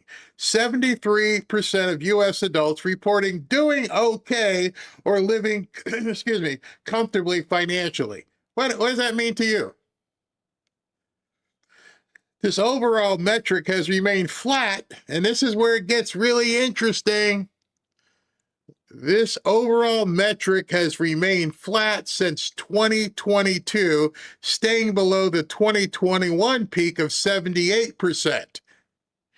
Oh, so this goes way back, 4 years it goes back. But now we're all of a sudden now can't buy a burrito. When the same data that they're using shows that you weren't comfortable back then. 34% reported living comfortably and 39% reported doing okay, while 19% were just getting by and 8% found it difficult to get by. Persistent pressures, inflation, and high consumer prices remain the most common financial concern. Demographics disparity. Oh, here we go.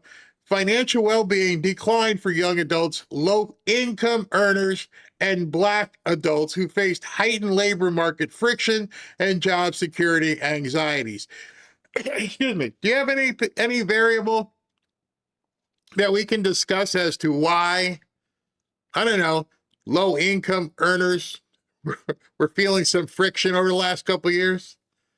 You mean the 20 million low-income earners that we imported? You think that might have been it? I'm just saying, all right? It says young adult living arrangement. 49% of adults under age 30 reporting living with a parent, reflecting ongoing housing affordability. That's even vague. 49% of adults under age 30. So you're saying basically 50% of people between the ages of 18 and 30 are living with mommy and daddy. Well, I'd be okay with the college kids. So what's it after 22? Because college kids go away and they come home for the summer. We'll let that hang. So, well, what's it from the age of 22 when they're supposedly graduating till 30? Where's that comfortability? Anybody want to define comfortability?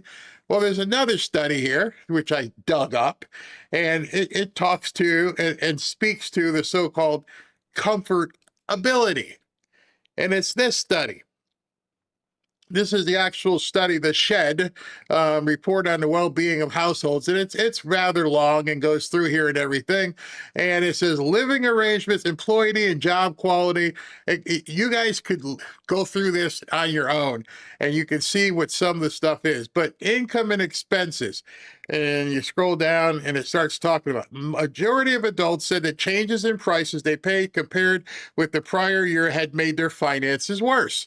But the share saying so declined compared with 23 and 24.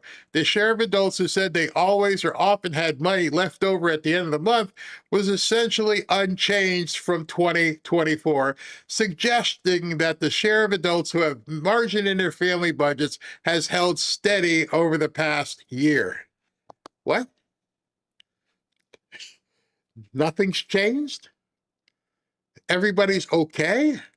I'm sorry, X is all a flutter about people not being able to afford burritos.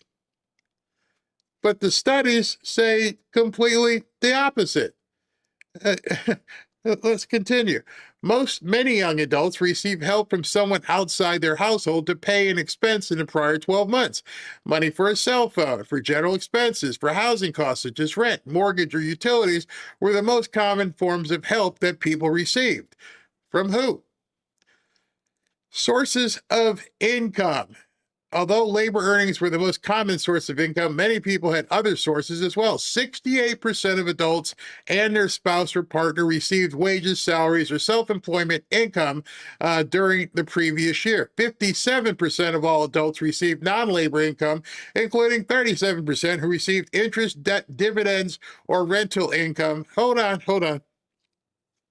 I had to stop there. I wanted you to see this. 37% of the people, the young adults that they talked to, received interest, dividends, or rental income. Wait a second, I thought nobody could buy any property. How the hell can we have rental income if nobody can buy a property? How can people have interest and dividends if they don't own stock? Imagine my confusion. Imagine my confusion, how you may be confused right now, thinking to yourself, I don't get it. Well, the only explanation for this is that we have a major propaganda campaign being waged all over the country right now on X. It's all bullcrap. The data is there. It's wide open for people to see. This study that I have here that you guys can pull up on your own and look at breaks down income from 18 to 60 plus, and it shows wages, salary, self-employment, what age groups are making the money, everything. It's all here. Type of assistance, housing assistance. It's all there. You can't lie about the data. It even tells you when people began feeling it, and it wasn't in 2024 or 2025. You're being lied to on an epic scale. You know, it's funny because I don't know if some of you guys saw this, but Robin and I, every week we take the cars down to get their pampering. We go to this car wash slash detailing place. And it just so you guys know, it costs like $100 per car or more, depending on the size of your car, to have it detailed. And so we went down today, and I filmed this video as I was waiting for the car. And as you're going to see here, the place is stacked. These cars are back to back, two inside the detailing hut, each one. Two, and more cars just keep coming out of the wash area as people are, getting their cars detailed. So imagine my surprise when I saw young people, people in Mercedes and everything else coming out and filling this place up and getting their car detailed. Well, we're told, I don't know, they can't afford a burrito. Your eyes and reality tell you otherwise. People on X will argue with you. They will scream at you. They will tell you everything is bad. I posted a couple things, and the things I posted today, I didn't say. I just let other people see what other people posted. Like, for instance, there was a guy that SV had to bounce, but he was just completely screaming about how things are so bad. And I said, this is a perfect example of what is wrong and what is right about X. Person A makes a comment about proving their family's financial position. Person B is complaining about being broke. Yesterday or the day before, I mentioned on the show that I'm getting ready to hire an editor. Person A says, "Good morning, Barry. Where's the best place to contact you regarding your need for an editor? I would like to put my daughter, who happens also named Ashley, who's also a listener of the show, in contact with you in that regard." The other person decides to write a dissertation as to why people are broke, why he's not seeing it, why it doesn't feel right, things aren't going well. And I'm thinking, always be person A. If you are in a bad situation, why not figure out how to get out of that bad situation? But then it got worse. It got a whole bunch worse. I saw this woman, and she posted this, and she's supposedly a MAGA person. She said, "It's not really about the burrito. It's about seeing too many older people," that's us, "telling Gen Z how hard they had it, and people should just suck it up." I had hard times too, but I can look at the house my husband and I bought for $120,000 in the 90s and see that same tiny house has now, what'd she say here? Has now quadrupled in price. At the same time, there are barely any entry-level jobs for people graduating with reputable degrees. If we keep missing what this generation is facing, we're going to lose them. So I want you to spot that something she said there that people accuse me of pouncing on. Do you see what she said there that really made me hone in on something she said? Here, let me show it to you. At the same time, there are barely any entry-level jobs for people graduating with a reputable degree. There's your problem, honey. Voila, somebody has finally found a problem, even if they didn't know they did. Notice how no one whining about the burrito says anything about the tens of thousands of dollars colleges and universities took from them issuing degrees, knowing they would be useless after graduation. As the old people say, back in our day, a degree meant something. That's the problem right now. The college education has substantially less value while having substantially more cost. They're telling you the problem without realizing they're telling you the problem. Then they get mad when you tell them what they told you. Hey, here's your problem, honey. You've got a degree in basket weaving, and nobody is going to pay you for basket weaving. And hence, you're in debt like Carly is. She's driving around in a Jeep, and she said two things: my car payment and my student loans. Duh, you took out $50,000, $60,000, $70,000, $100,000 in student loans. You got a piece of paper that's not worth Charmin. And you're wondering what happened. And so I told this other guy this, and he got really mad. This guy wrote this: "I'm a younger millennial, graduated magna cum laude." Okay, so understand, I assume it's a guy. This could very well be a woman. I can't see what this is. "I'm a younger millennial, graduated magna cum laude with 2 bachelor degrees in STEM. It took me over 2 years to find a job." It took me over 2 years. You graduated, and it took you 2 years to find a job in my field after graduating, even though I did co-op programs at my school and summer work with a professor at the school to get work experience while studying.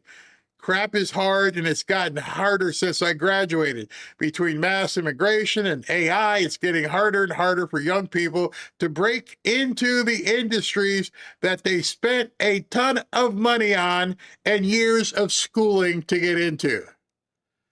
His words, her words, either one. So my response was, it's getting harder and harder for young people to break into the industries that they spent tons of money and years of schooling to get into. Voila again. There's your problem. You guys know the solution. You are spewing it on X and not realizing there's your problem. It's like having a doctor. "Oh, I found your problem." The problem is y'all keep identifying the problem, but you keep ignoring it and blaming it on other people. You got scammed. You got ripped off. Let me say it again for you.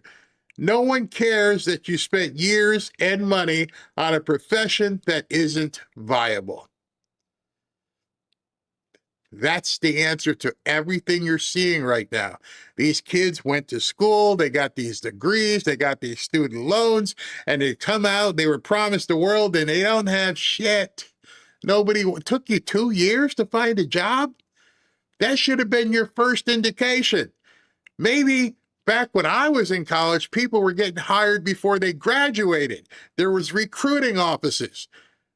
All the big corporations would come to school and say, you got a business degree, we'll take you. And they were hiring you before you even graduated.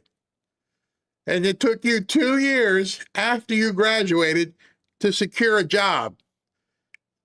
Shouldn't that tell you something? Shouldn't that tell you that what you're doing is not viable?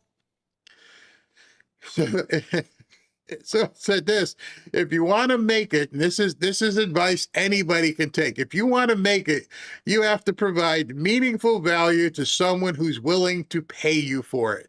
And the better you do that, the more money you make for that other person, the more money you're going to make. It's that simple. Value. You'll see the error of your ways, but you won't accept it. And so this guy, I'm going to share this with you. He got all kinds of pissed off. And the more pissed off he got, the more he underscored what I was saying. Where is it? Here it is. Starts off with a very, very bad word in the first paragraph, which exemplifies, personifies why these kids are having a problem. You can't communicate. And goes, first of all, I wasn't scammed. If you'd bothered to read my post, you'd see that I did end up eventually getting employed. But it was hard and took a long time. Even after reading it, he reiterated that it took him a long time to get a job. Now, down here, this is where it gets really bad. Who scammed me, Barry? Who? Boomers. It's our fault. It's our fault this guy can't get butter for his bread. Boomers sold their kids the lie that everyone needs to go to college to be successful. What boomers told you that? What boomer told you to go into a field that nobody was going to have any value of? I don't know that person. Boomers told their kids to take on massive, unsustainable student loans because it will pay off in the long run. Raise your hand if you told someone to take on 60, 70, 100 grand in student loans. Nope. I never gave anybody that advice. I don't know who this dude's talking to. Boomers control the government, who passed policies to make tuition fees get so astronomically expensive. Oh, so it's our fault that Harvard, who has like a gazillion-dollar endowment, is charging $100,000 or more per year. It's our fault. We made Harvard butt ream you. Is that what you're saying? I guess so. Boomers head up every major corporation who decided that actually everyone needs a degree to reply to emails, even though they did when they got into the industry. I worked for some corporations. You're lying. Now it's value, value, value. It's very easy to peruse a resume and go, this guy can't do anything. He's never done anything. He's a professional student. I want to know if you can perform. It's sort of like playing, it's a lot like what's going on in football right now. It's preseason, it's training camp. Long time ago, they should have dropped the entire moniker of training camp. See, back in the day, you'd go into camp to get into shape so that you could play the games. Now, your ass better be already in shape before you get to training camp. Same thing with the job market. I'm not hiring you to train you how to do the job. But, he doesn't understand that. Boomers opened up the third world, exporting all of the good-paying jobs to China for slave labor and importing people to do the jobs they couldn't offshore for borderline slave labor. These kids are effed. They are completely effed in the head. Just reading this, you can see a major TD, I don't even know TDS, real life S. He can't connect with real life. It's not possible to compete with the third world on prices unless we become the third world ourselves. Boomers did that. Boomers are the wealthiest and most prosperous generation in human history, and they pulled the ladder up on their children and are laughing as they struggle through the wreckage they left behind. I know someone you could talk to. Her name's Ashley, and you can ask her if the ladder has been pulled up or if the ladder has been tossed out the way and a stair has been built. An elevator. Hey, here's what I can help you do. Here's what I can show you. Oh, you like this? We're going to do this. Hey, you want to get into real estate? Get your license. What are you talking about? Pull the ladder up. I built an escalator for her. Nut job. But this is how they feel. They sit and retire while they sitting by in retirement with their paid off homes. We'll never be able to afford pissing away the money that every other generation in history would have passed on to their kids. The reason I'm showing you this is because this is why the whole burrito thing has happened. People are living sorry ass lives and they blame other people for their position. You know what's also a big scam from the boomers? Paying into Social Security. There won't be Social Security anymore by the time I retire because you fat entitled Fs drain the entire system before I'll get there. You might want to ask the Democrats where that money went. You don't even know that.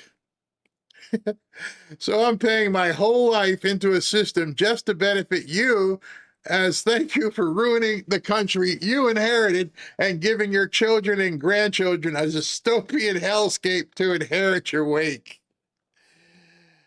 Boy, you don't have any idea. My child and my grandchildren will never see a dystopian hellscape. I pity you. And at that point, all I could say to him was, you completely underscored everything I was saying. You know, SB and I, we were talking about, hey, you got this clip? I'm like, I already got this clip. Mike Rowe has said this a couple times, but he said it again last night. Meanwhile, we've got 400,000 jobs in construction right now, twice that many in the defense industrial base. It's bananas. And people, I'm not sure, believe me completely, but not a week goes by when I don't get a call from some CEO of some consequential company, some of whom you mentioned in the monologue, or an elected official, governors mostly. And they're freaking out. Like, they've done the math. For every 5 tradespeople who retire, 2 come in. It's been that way for about 12 years now. So never mind the stigmas and the stereotypes. The arithmetic is horrifying. And it's all just conspired into this bouillabaisse of bad data. And I'm telling you, they are in a panic. I mean anybody, certainly any company that has a blue-collar workforce is going full on. Jim Farley told me he's got 5,000 empty bays at Ford. Right now, 5,000 empty bays at Ford, needing mechanics. Electricians, you can't even hire them at this point. Plumbers, you can't even hire them at this point. Meanwhile, this guy with a STEM degree doing something who's mad at the world took 2 years to get a job. There is not a single person in HVAC doing air conditioning that will be out of work for anything longer than 30 days. There's not a single licensed electrician, plumber, carpenter who's going to be out of work for 30 days. This dude said he was out of work for 2 years. What does that tell you? Somebody doesn't understand the immutable laws of supply and demand. Nobody wants what you're selling, bro. It's not the boomers. You picked the wrong thing to get into. And Mike Rowe has been saying this, like, we need so many people. Get out of Starbucks, go learn how to fix cars. And how many people age 30 or below could afford? I'm sorry, my bad. Wrong button. Okay. These are AI-proof six-figure jobs, right? 120,000 a year. He can't fill them. He can't fill them. And that's... But they're out there. That's what I want. They're everywhere. $120,000 a year jobs, and they can't keep up. They can't fill them. Meanwhile, you got the whiny, crappy kid saying it took him 2 years to get a job, and we all caused it. Not him, not the choices he made in life, not the choices some of these dumbass Gen whatever have made in their life. It's our fault. When if you listened to what Mike Rowe's been saying, and if you listen to what I've been saying, and you listen, it's not the boomers, it's you. Stop what you're doing. Go quickly and learn how to drive a truck. You just heard last week President Trump said we're hiring 24,000 truck drivers. Why every truck driving school wasn't packed within a week? You tell me. Everybody wants to sit in an office. Everybody wants to be a content creator. But if you don't know how to do it, and if you don't know how to get where you need to get to, maybe that's not what you should be doing. Maybe you shouldn't be worrying about the burrito being too expensive. Maybe you should be worrying about how I can afford the burrito. Otherwise, that lady from the DSA, she's already said it. We're going to take as much of your money as we possibly can because we're going to have to spend it. You make me sick when I hear these people. I saw it like SB's like, man, you're pissing them off today. It's not me pissing them off. They're looking in the mirror and getting pissed off. And you've got an entire propaganda campaign being made against the boomers. And anybody, I guess, who's over the age of 40 who's done something successful. How the hell do you think people got successful? I'll tell you a quick story. I worked for one of the biggest advertising agencies in the country. I could say his name because he'd come on the show and tell you. And it's Zimmerman Advertising, which is right down the road in Fort Lauderdale. $1 billion business, makes all kinds of ads, work for some of the biggest Domino's, what's the other guy? Papa John's, all kinds of stuff I've mentioned before. And people have asked him, how did you get this $1 billion company? And he was in advertising for quite some time. And he had a big contract with, I believe it was Nissan. And then one day they hired a new chief marketing officer, and they fired him and said, nope, we don't need your company anymore. We're going to go with another ad agency. And just like that, he was done. He got in his car, told his family, I'm not coming back until I book a couple $1 million in business. I know what I'm doing. I'm just going to drive. And he went to just as many car dealerships across the country as he could go to. The guy can sell cars. And he goes, here's how we're going to do it. Here's how we're going to do that. And he went from car dealer to car dealer, car dealer.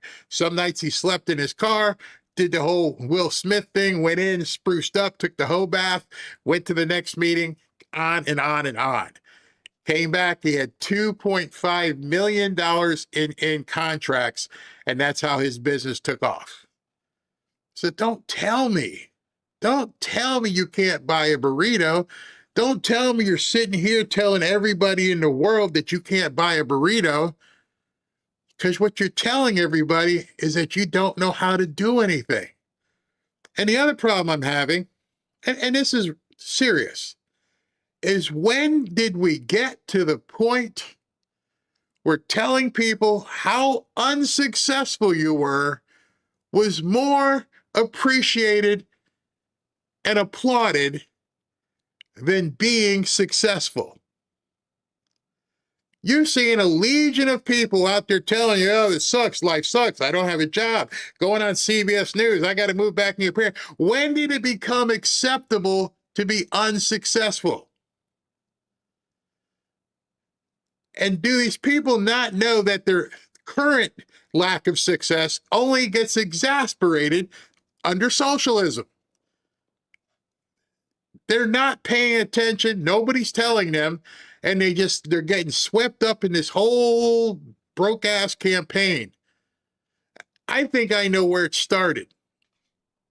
If you remember, when food stamps first came out and when they were actually stamps. You had to like pull off these fake looking dollar bills and you had to hand it. Everybody else in line would be looking at you and we knew, well, you're on food stamps.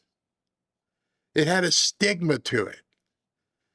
People knew at that point you were buying something with food stamps. And I don't want to look down my nose ever at somebody, but when people would pull out that book and start ripping those coupons off, you knew, poor thing, she's on food stamps. Now it's acceptable to be on food stamps with your fake EBT card, just swiping and everything, because they made it comfortable for you to be unsuccessful. They made it comfortable for you to let everybody know, I ain't got anything. They've made it comfortable on social media for kids to brag about being broke. And then turn around and bitch at people who have become successful. That is got to be a building block in destroying our country. We used to look aspirationally up to people who've done well. Wow, how did you do it? Can you impart some knowledge into me? Not you some bitch, you got money and middle finger. No, it was just the opposite. That person can show you how they did what they did. But now we're a whole different thing. We celebrate sorrow. We celebrate the lack of success. We celebrate being broke. The whole misery love company thing has been amplified on social media. It was so different today. As I was watching the NFL Hall of Fame induction, understand what you're watching. You're watching these men who at some point were, probably this high playing midget football. And now they've reached the culmination of where the height, the pinnacle of success. Now they are football gods. They're going to have a bust placed someplace in this museum where other people can go, oh, I remember him. Man, he was great. I remember him. He was great. There'll be some kids that are going to be walking through the Hall of Fame and go, Daddy, can we watch some of his videos? I like to be like him. I want to be like Mike. You remember that? Remember what society was like when we had aspirations? You remember what society was like when we heralded people who were successful? Now it's just the opposite. Now it's completely okay to promote misery. A society cannot survive if it doesn't have aspiration, if it doesn't have inspiration. A society will die a slow death if the people who aren't call out people who are. But the problem is the people who are successful have learned a long time ago to ignore you. And that's why when I showed the woman who said, hey, you mentioned editor, can my daughter apply? I'm like, that's the mindset. I want my daughter to do something. I want her to earn money. I want you to work with her. Remember the whole movie with Pursuit of Happiness? And there's one question in that movie that they built the entire movie around with Chris Gardner. And he walks up and he sees a guy driving a Ferrari. He doesn't say, let me scratch it. He doesn't say, let me piss on the tires. He goes, dude, what do you do and how do you do it? The most powerful sentence I've heard in so many different movies. You see somebody who's got something you want, and instead of saying, you took the ladder away from me, no, you supplicate yourself and say to that person, wow, you've got some knowledge. How do you do what you do? our society has lost that. And the other day I told you about my granddaughter, and thank God she's not all over these social media networks, because she would know that these people are promoting lack of success and blaming it on somebody else. The only way we're going to survive this is to defeat this socialism, to not just defeat it, destroy this socialism, and realize that success is the carrot. The success is what we need to reach for. Even people in our own audience here have given me a hard time about prosperity. And Barry, you talk too much about money. It's not about money. It's about winning. That's what it's about. You're watching losers. And we voted for a guy who said this. We're going to win so much, you may even get tired of winning. And you'll say, please, please, it's too much winning. We can't take it anymore. Mr. President, it's too much. And I'll say, no, it isn't. We have to keep winning. We have to win more. We're going to win more. That is like kryptonite to losers. When a man stands up and says, we're going to win. We are going to win so much. You're going to get tired of winning. And I say to you, you got to keep going. We're going to keep winning. And it just wasn't a campaign slogan. People are celebrating the lack of success, and they're looking at success with chagrin. And until more people understand winning, until more people look at the Hall of Fame induction today and go, man, these guys were rewarded for being the best of the best. I want to be the best of the best. I want you to be the best of the best. Yes, there are speed bumps along the way, but you keep moving forward. I remember telling you guys a story, I don't know if you remember, but I talked to a guy a long time ago, and he said, draw 2 vertical lines. And he goes, what does success look like? And I went, just drew the line to the top. He goes, no, success looks like this. You keep moving forward. You might hit the wall, you might bounce off, but you keep moving up. Even if you crash here, you just keep going. You might crash again, and you keep going up. Our society at this point has lost the ability of perseverance, has lost the idea behind inspiration, and now they are gladly patting each other on the back and letting the world know they suck. Don't be that. Don't be that. That's all I got to say for that. Let me see if SV is around. Yeah, he's there. Okay. What do you got, man? I'm always here. I'm afraid that you lost one of your viewers, man. Did you see the text I sent you? You lost I can't read it while I'm talking. What yeah, we got? I know. Yeah, you lost one of your viewers. He got upset with you. Of course. What did he say? Where is he? Which one? You're privileged, Barry. You're privileged. How do you think you get privilege? Work. You know what? I'll read it. Okay. Some guy says, Barry, you live in an affluent area. To use your local $100 car detailing place to say that everything is going is crap. I'm out of here, and I'm announcing my departure. It's an airport. I always call them that. I don't care if I have 500 people subscribed. If people don't want to hear it, I'd rather want to talk to people who understand the guy who they voted for told you.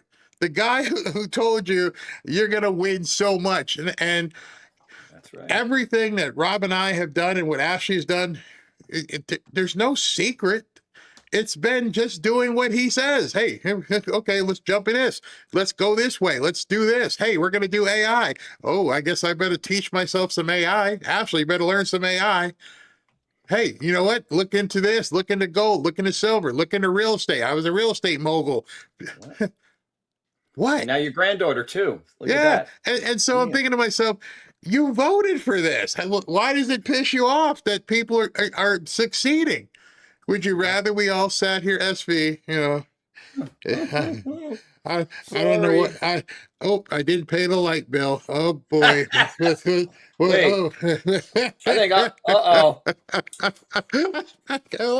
What? I don't know what you want me to say. You know what? I think tomorrow I don't even eat burritos. I think I'm gonna get me a big ass burrito tomorrow. I'm hungry for burritos right now. Damn right I am. I don't, you know what? It's not in my, literally, if the lights went off, if nothing worked, if things fell to crap, I wouldn't sit around and cry in a corner. I'm like, okay, so Robin, what are we doing tomorrow? Actually, she would say, what are you doing tomorrow? Okay, like, and do something. I don't know. Let's go fishing. Let's put the poles in the water and sell the fish we catch. I don't know. All right. Well, you know, the people that don't seem to have a problem getting jobs. Look at the last cut. Oh, wait a second. I got to tell you something. This just popped up. Wait a minute. Hold on. I got to show you this. All right. So I was reading this guy about the boomers and stuff. Remember I was reading this? Yeah. Okay. Look what just happened. Yeah, he got ratioed. I was going to tell you that. He also got X took it down for abuse. Right. So, well, I mean, it's hate speech, man. Boomers suck, man. Blame it on a boomer. Blame it on a boomer. Oh my God. I started laughing before other people could see it. This is too funny.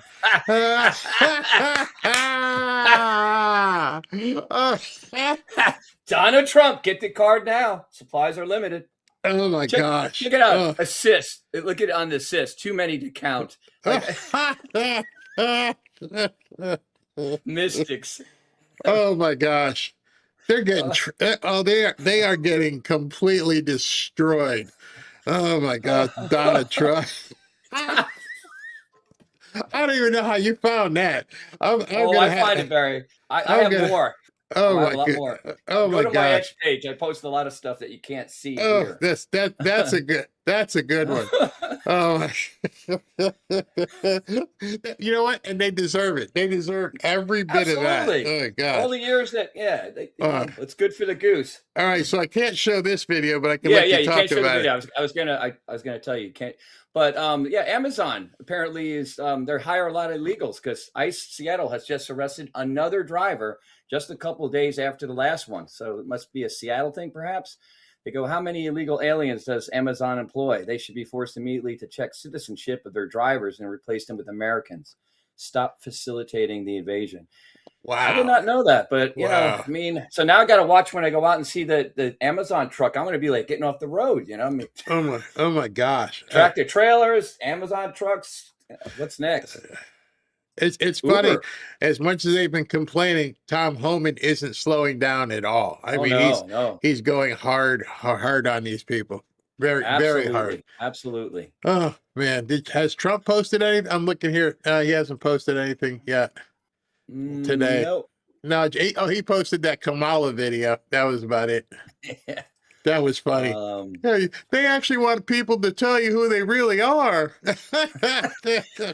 I posted that yesterday because I was like, run that as a commercial 24/7. Because, like, can you believe? Did she not like check it afterwards and say, "Well, wait a minute, this is really a dumb son of a gun thing to say. You need to have an ID to vote." Okay. Oh, Robin's in the chat. Hello, Robin. Is she? She's probably in there slapping people around. What? Barry, let's have a PSA. Apparently, Gina McKnight, unfortunately, she lost a daughter in a very bad way. So prayers up for that, for her and her family. Gina McKnight, 8115. Yeah. Wow. When? Just today? Apparently, yes. Today. Trying to find her so I can read her post. Everybody's giving her condolences. Okay, here it is. She wrote, that's not the one there. Give me 1 second. Got a lot of text coming in. She wrote, my daughter passed tragically before her daughter. I know there were believers here. So apparently she didn't say how, but they lost her. Her daughter was 17. Oh my gosh. Oh, so sorry. Sorry for your loss. Yeah, sorry for your loss. My gosh.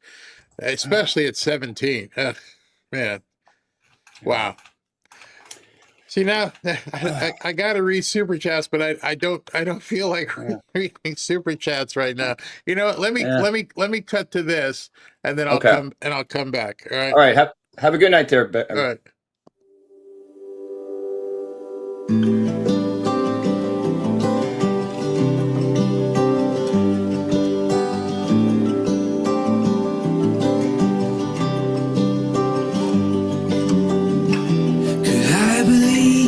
What my eyes cannot see, or has the antidote to brokenness evaded me? Could I believe in what my ears have not heard, or will the suffering that surrounds me have the final word? Even on the darkest nights I know the sun will rise. I will trust the promise I cannot see with my eyes. Even when the clouds surround, I know the sun still shines. But when will it break through? Jesus, I need you.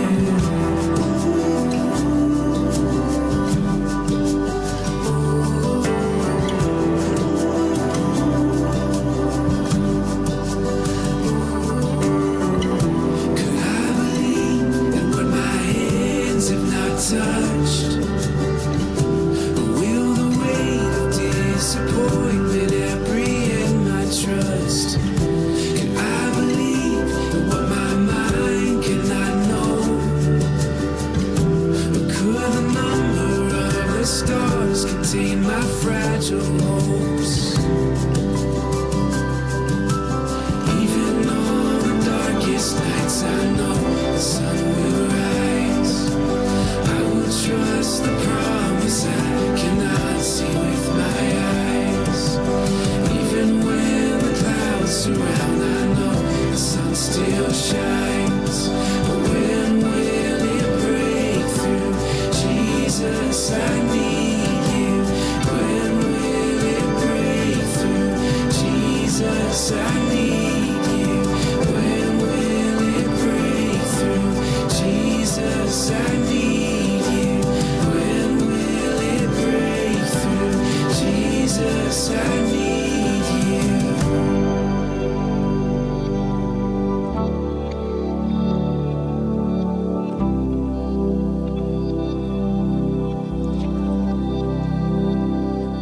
I'll believe in what my eyes can't see, and I will trust you, Lord.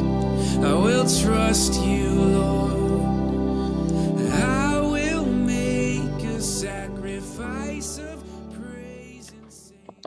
All right, big hugs, big hugs. Sorry to hear about the loss of your child, especially at 17 years old. And sorry, that's, you don't know me, I don't know you, but we're all here together. All right, let me do super chats and then we can call it an evening here. I'm going to vote primary midterm for the first time because I love this fine experiment of the American dream. I don't want to lose it. Indeed. And Diamond again, fraud force for the win. Save Minnesota, please. Chiosop, the Psycho Dicos, FAFO. That's a good term for the WNBA. Aaron. I love that commercial. Yes, the kindergarten clock clip. I thought you might have forgotten, but when you played that clip, I laughed so hard, I literally spit up the Mountain Dew. Yeah, I think it was you who told me to get it, so I had to get it. Andrew Garcia, give him an inch. Yeah, I'm sorry if that was kind of gross. Dolores, Barry, can't the team go on strike? I guess they can, but they're not going to do that. Catalina, watch the movie The Stoning of Soraya. That's interesting. I will. Chiosop, can't wait until karma gets back at each one of them. Alec, president gave a calm and NBA players responded. They sure did. Franco, if the Democrats go after Trump supporters, can't those firms sue them for harassment? Yeah, but they're the government at that point. So, that's what they're going to be doing. They're not going to be doing it individually. They're going to go forward as a government. Linnell, as long as people show up to vote, we will be fine. I agree with that. Buddy, how do all these DC cretins rate all these vacations? 5 weeks. Nice benefit. Linnell, the Senate has a lot of problematic senators. Getting more Republican governors in place for what is coming will tilt the scales without elections. I agree. Alec, I wonder how the Alice Snack Bar people would embrace the Transformers. Oh, they'd have to see if they could fly. They have to find a building high enough and see if people can turn into. It's sort of like the Wright brothers. Just toss them off, see if that's what they do. Macon Blankenship. I saw a bit of Tuck and Hut on Ben's show. Tuck and Hut. What's that? Tucker and Hunter. Okay. But didn't want to involve myself on Ben's show. I wanted your take. My MAGA allegiance with you and the Fanfare family. I saw a bit of the Tucker and Hunter thing, and I was disgusted because at that point, all of the doubt that you may have had about Tucker and where he was going and maybe who might be paying him, it's all been revealed at this point. There's nothing, you don't have to watch it. The fact that he sat down with Hunter Biden and was giving him a platform, that's all I just needed to know that they were together. I didn't even need to see the video. Diamond, base berry is the best berry. Thank you. Michelle, order your custom Ennis Fever jersey. Do they have it? Did they come out with jerseys yet? That would be pretty awesome.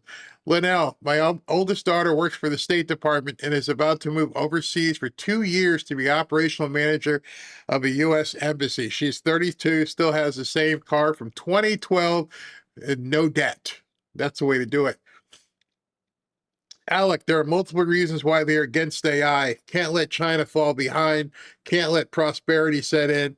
And AI is good at fishing things out and through inference predict plans and actions. Indeed. Absolutely. That's why they don't want us to win. Mountain Goddess, young people need to be taught credit, taxes, and economy. I see so many that are clueless, even college grads. The instant gratification kids don't know and are not being taught by teachers and parents. Well said. Condition-based. In 2014, Barack Obama stated that a traditional 4-year college degree is not necessary and workers could make a great living in trade skills and manufacturing, but now it's a problem. We've always known it, especially who knows what these colleges are teaching these days. Macon Blankenship. I remember wanting to be like the no-name swimmer on the box of Wheaties when we were growing up. John, isn't that what coach would say to win? Yeah.